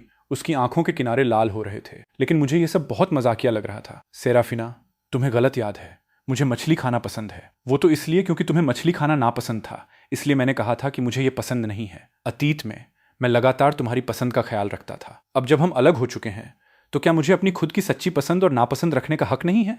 नामुमकिन। सेराफिना की आवाज भारी हो गई। विवियन ने मेरी चॉपस्टिक्स बदलकर मुझे एक नई जोड़ी दी और सेराफिना को एक जमा देने वाली नजर से घूरा। क्या तुम्हें विदेश जाने के रास्ते पर नहीं होना चाहिए था? तुम यहाँ क्यों हो? मेरे पति का मुझे प्यार करना बिल्कुल नॉर्मल बात है ना? तुम लगातार ये दावा करती हो कि तुम्हें जूलियन की फिक्र है, फिर भी तुम्हें उसकी पसंद नापसंद की बुनियादी बातें तक नहीं पता। क्या तुम सच में उससे प्यार करती हो या ये सिर्फ तुम्हारा अपना टूटा हुआ घमंड है जो ये सब करवा रहा है? ये मेरा टूटा हुआ घमंड नहीं है। इससे पहले कि सेराफिना अपनी बात पूरी कर पाती, उसके माता पिता ने गार्ड्स को उसे दूर ले जाने का हुक्म दिया। उनके चेहरे गुस्से से पूरी तरह काले पड़ गए थे। सेराफिना, आखिर कब तक तुम हमें शर्मिंदा करती रहोगी? अपने जीजाजी को परेशान करने के लिए यहां फिर से आ गई। अब से सिंक्लेयर परिवार से दफा हो जाओ। अगर तुम इस परिवार में एक और दिन भी रहना चाहती हो तो या तो तुम तमीज से रहो और ब्लाइंड डेट्स पर जाओ या फिर देश से बाहर दफा हो जाओ। यह सुनकर बाकी के रिश्तेदार भी उसे समझाने के लिए बीच में कूद पड़े। सेराफिना, जूलियन और विवियन अपने हनीमून फेज में हैं। उस वक्त पीछे हटने का फैसला तुम्हारा खुद का था। तुम्हें अब भी उससे चिपके नहीं रहना चाहिए। बास्टियन भी जा चुका है। अब आगे देखने और एक नई जिंदगी शुरू करने का वक्त आ गया है। दुनिया में बहुत सारे अच्छे लड़के हैं। तुम इतनी जिद्दी क्यों हो रही हो? अगर तुम बास्टियन या जूलियन किसी एक के लिए भी सीरियस होती तो तुम्हारी ये हालत नहीं होती। तुम अभी बस अपनी ही दुनिया में फंसी हुई हो। हम तुम्हें कुछ नए लड़कों से मिलवाएंगे और धीरे धीरे तुम उसे भूल जाओगी। ऊपर से अच्छी नीयत वाली दिखने वाली ये बातें सेराफिना के कानों में किसी श्राप की तरह गूंज रही थी जो उसे लगभग पागल ही कर रही थी। अचानक उसकी नजर विवियन की शांत ठहरी हुई नजरों से मिली और उसे तुरंत सब कुछ समझ आ गया। आज जो कुछ भी हो रहा था उसकी साजिश खास तौर पर विवियन ने रची थी। सिंक्लेयर परिवार अब काफी हद तक विवियन के कंट्रोल में था। अगर वो चाहेगी तो जाहिर सी बात है कि बाकी लोग उसकी तरफ से ही बोलेंगे। विवियन बस सेराफिना को सबके सामने हार मानने पर मजबूर करना चाहती थी ताकि वो इन नामुमकिन हालातों के सामने घुटने टेक दे। सेराफिना ने एक मजाकिया मुस्कान दी। ये देखकर कि मैं लगातार विवियन के साथ खड़ा था, उसे आखिरकार एक दर्दनाक सच्चाई के साथ इस बात का एहसास हुआ कि मैं सच में अब उससे प्यार नहीं करता था। मुझे उससे जुड़ी किसी भी बात से कोई फर्क नहीं पड़ता था। उसके लिए मेरे अंदर किसी तरह के जज्बात पैदा नहीं होंगे। मैं उसकी फिक्र नहीं करूंगा और यकीनन मुझे इस बात से कोई फर्क नहीं पड़ेगा कि वो किसी और के साथ है या नहीं। लेकिन उसने कभी भी मेरे अलावा किसी और से शादी करने के बारे में नहीं सोचा था और न ही उसने अपनी बाकी की जिंदगी किसी और के साथ बिताने के बारे में कभी सोचा था। सेराफिना हंसी। उसकी आवाज में एक तरह का पागलपन था। मॉम, डैड, आप सभी, मैं आपकी ख्वाहिश पूरी कर दूंगी। मैं अपनी मर्जी से सिंक्लेयर परिवार से सारे रिश्ते तोड़ती हूँ। मेरे जूलियन को वापस पाने का आप में से किसी से कोई लेना देना नहीं है और सिंक्लेयर परिवार से भी इसका कोई लेना देना नहीं है। मैं बहुत ज्यादा हैरान था। मुझे उम्मीद नहीं थी कि वो मेरे लिए इस हद तक जा सकती है। क्या वो सच में मेरी इतनी फिक्र करती थी? ये सुनकर उसके माता पिता को इतना गुस्सा आया कि वे लगभग बेहोश ही होने वाले थे। उन्होंने खुद को संभालने के लिए कई गहरी सांसें ली। उसकी माँ ने अविश्वास में सेराफिना की ओर इशारा किया। सेराफिना, क्या तुम्हें अंदाजा भी है कि तुम अभी क्या कह रही हो? मॉम, डैड, फिक्र मत कीजिए। सिंक्लेयर परिवार छोड़ने के बाद भी मैं आपकी इज्जत करूंगी। बस बात विवियन की है। सेराफिना का दिमाग साफ था। वो बहुत अच्छी तरह जानती थी कि उसे क्या चाहिए। अतीत में उसने कभी भी परिवार की दौलत के लिए विवियन से लड़ने के बारे में नहीं सोचा था, लेकिन अब वो लड़ने वाली थी। चाहे वो सिंक्लेयर परिवार हो या मैं, वो आखिरी दम तक लड़ने वाली थी। क्या हुआ अगर मैं अब उससे प्यार नहीं करता था? जब तक मैं उसके पास वापस आ जाऊं, जब तक वो मेरे साथ पहले की तरह अच्छा बर्ताव करे, एक दिन मुझे उससे दोबारा प्यार हो ही जाएगा। वो बड़ी जिद के साथ इसी बात पर यकीन कर रही थी। उसके पिता ने एक ठंडी हंसी हंसी, ठीक है, मुझे मंजूर है।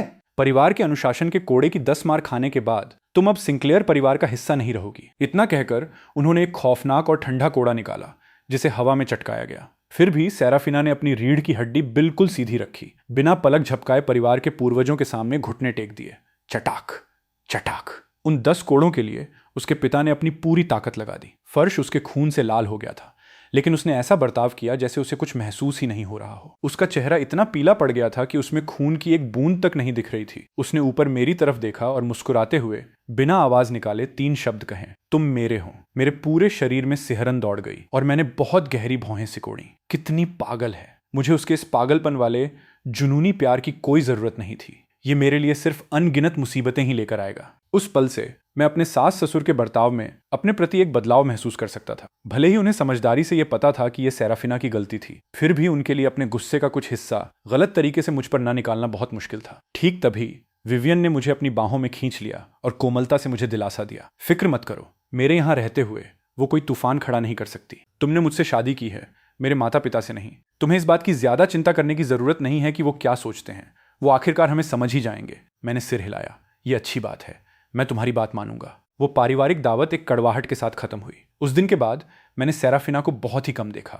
मुझे बस कभी कभार विवियन के जरिए उसकी खबर मिल जाती थी। सिंक्लेयर परिवार को छोड़ने के बाद उसने और उसके वफादार लोगों के एक ग्रुप ने मिलकर एक नई कंपनी खड़ी की। अपनी कड़ी मेहनत से उसकी कंपनी लगातार आगे बढ़ती रही, यहां तक कि वो विवियन की कंपनियों को भी लगातार टक्कर देने लगी थी। हालांकि एक नई बनी कंपनी जिसके पास कोई ताकत या रुतबा नहीं था, वो भला विवियन के कंट्रोल वाले इतने बड़े और जमे हुए साम्राज्य का मुकाबला कैसे कर सकती थी। बहुत ही कम समय में सेराफिना को अनगिनत हार का सामना करना पड़ा।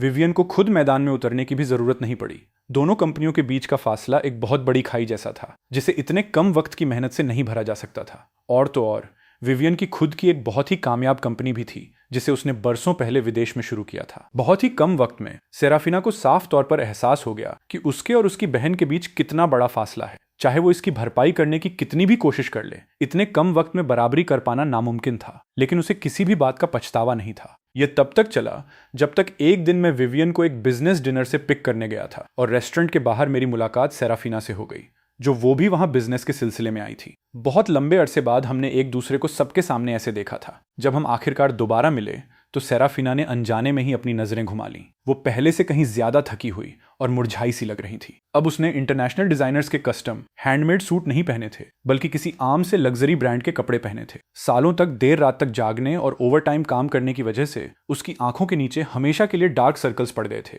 और उसकी आंखों में एक ऐसी थकान थी जिसे लफ्जों में बयान नहीं किया जा सकता। बहुत दिनों बाद मुलाकात हुई। मैंने हल्के से कहा। मेरी नजरें उस पर बस एक पल के लिए ही पड़ी थी, क्योंकि मैं बार बार अपने फोन में वक्त देख रहा था और विवियन के बाहर आने का इंतजार कर रहा था। सेराफिना बहुत कुछ कहना चाहती थी, लेकिन उसे समझ नहीं आ रहा था कि बात कैसे शुरू करे। वो बस एक सूखी सी आवाज में इतना ही कह पाई, बहुत दिनों बाद। उसने आगे कदम बढ़ाया। वो कुछ और कहने ही वाली थी कि अचानक उसके आसपास की दुनिया घूमने लगी। वो पूरी तरह से बेहोश होकर गिर पड़ी। जब उसे दोबारा होश आया तो हॉस्पिटल के फिनाइल की तेज गंध उसकी नाक में भर गई। सेराफिना ने जोर लगाकर अपनी आंखें खोली, सिर्फ विवियन की आवाज सुनने के लिए। मैं खुशी के मारे पागल होकर विवियन को गले लगा रहा था। मेरी आवाज में ऐसी एक्साइटमेंट थी जो मैंने पहले कभी नहीं दिखाई थी। क्या डॉक्टर ने जो कहा वो सच है? हम माता पिता बनने वाले हैं? मैं बाप बनने वाला हूं? विवियन मुस्कुराई और उसने हाँ में सिर हिलाया। ये सच है। डॉक्टर ने कहा कि बच्चा पहले से ही 2 महीने का है। यह सुनकर सेराफिना का शरीर अकड़ गया। उसे ऐसा लगा जैसे किसी ने उसे एक बर्फीली खाई में धकेल दिया हो। विवियन और मैं एक बच्चे के माता पिता बनने वाले थे। क्या वो सच में कभी वो दिन देख पाएगी जहां वो जबरदस्ती मुझे अपने साथ ले जाएं और मुझे दोबारा खुद से प्यार करने पर मजबूर कर दे? जाहिर सी बात है, वो ऐसा नहीं कर पाएगी। मेरे माता पिता बहुत पहले गुजर चुके थे और मैं हमेशा से पागलों की तरह एक खुशहाल परिवार चाहता था। अब जब मेरी ये ख्वाहिश पूरी हो रही थी तो मैं भला किसी और की तरफ कैसे देख सकता था? इससे पहले कि विवियन और मैं मुड़कर उसकी तरफ देखते, उस एक छोटे से सेकंड में सेराफिना ने अभी भी सोते रहने का नाटक किया। अब उसमें मेरी जिंदगी में खलल डालने की ना तो हिम्मत बची थी और ना ही कोई हक। उसे यहीं खत्म हो जाने दो। न जाने कितने वक्त के बाद विवियन और मैं वहां से चले गए। सेराफिना ने धीरे धीरे अपनी आंसुओं से भरी आंखें खोलीं। उसका दिल एक ऐसे पछतावे से फूल रहा था जिसे नापा नहीं जा सकता था। अगर वो उस वक्त बास्टियन के साथ नहीं उलझी होती तो क्या सब कुछ अलग होता? उसने मेरे साथ अपनी शादी पूरी कर ली होती, हमारी शादी हो गई होती, बच्चे होते और हम एक खुशहाल जिंदगी जी रहे होते। अफसोस अब इसके बारे में सोचना पूरी तरह से बेकार था। मेरा और उसका अब एक दूसरे से बिल्कुल भी कोई लेना देना नहीं रह गया था। जिस दिन विवियन ने हमारे बच्चे को जन्म दिया, 2 अनजान लोगों में से हर एक ने एक बहुत बड़ा तोहफा भेजा। एक सेराफिना की कंपनी के इक्विटी शेयर्स थे और दूसरा विदेश की एक टॉप 100 ग्लोबल कॉर्पोरेशन के इक्विटी शेयर्स थे। मैं बहुत अच्छी तरह जानता था कि ये किसकी तरफ से आए थे। एक सेराफिना की तरफ से था और एक बास्टियन की तरफ से। मैंने उन्हें लेने से इनकार नहीं किया। मैंने पेन से उनके कागजों पर अपना नाम साइन कर दिया। शुक्रिया इतने वक्त तक मेरा साथ निभाने के लिए। मैं आपके अकाउंट पर उस लाइक बटन को देख रहा हूं और मैं ज्यादा कुछ नहीं मांगता, मुझे बस एक लाइक चाहिए। इसलिए मैं आपके लिए अपार खुशियों और लंबी उम्र से भरी जिंदगी की दुआ करता हूं। आप 100 साल जिएं, आपकी किस्मत पूर्वी सागर की तरह असीम हो और आपकी उम्र दक्षिणी पहाड़ों की तरह ऊंची और अमर हो। आप सफेद बालों के साथ भी शांति, स्वास्थ्य और एक जवां चमक का आनंद लें। आपके अच्छे कर्म हमेशा बढ़ते रहें, जिससे आपको शानदार स्वास्थ्य और लंबी जिंदगी मिले। आपके अच्छे सितारे हमेशा आप पर मेहरबान रहें। आप ड्रैगन की तरह ऊंची उड़ान भरें और फीनिक्स की तरह नाचें और हर गुजरते दिन के साथ और भी ज्यादा तरक्की करें। आपका उज्जवल भविष्य 10,000 मील तक फैले, जो बेजोड़ टैलेंट और बेहतरीन कलात्मक प्रतिभा से भरा हो। आप अपनी सभी पढ़ाई में बहुत बड़ी सफलता हासिल करें, हर परीक्षा में टॉप करें और सबसे आगे रहें। आप सीधे सफलता के उस सबसे ऊंचे शिखर पर पहुंचें और आपका भविष्य एक बेदाग तस्वीर की तरह पूरी तरह रोशन हो। आप एक ही शानदार कामयाबी से पूरी दुनिया को हैरान कर दें। आप प्यार और तालमेल भरे 100 सालों का आनंद लें और शादी के बाद जल्दी ही प्यारे बच्चों का सुख पाएं। आप स्वर्ग में बनी एक आदर्श जोड़ी हों। आपके दिल हमेशा एक होकर धड़कें। आपका प्यार हमेशा पौराणिक पक्षियों की तरह पूरी तरह और एक ताल में मिलकर गाएं। आपके दिन पूर्णिमा की रात में खिले हुए खूबसूरत फूलों की तरह हों और मीठी सपनों जैसी किस्मत आपको घेरे रहे। आप अपने सच्चे प्यार के साथ एक गहरा जुड़ाव महसूस करें, जो भारी और कभी न टूटने वाले प्यार से भरा हो। जादुई जड़ी बूटियां आपकी सभी चिंताओं को दूर कर दें और आप जेड जैसी पवित्रता और खूबसूरत किस्मत से नहाएं। शानदार और भाग्यशाली सितारे आपके रास्ते को रोशन करें और आपके पीछे अनगिनत और गहरी खुशियां छोड़ जाएं। चूंकि आपने बिल्कुल अंत तक सुन लिया है, इसलिए एक फॉलो और लाइक मांगना कोई बहुत बड़ी बात तो नहीं है, है ना?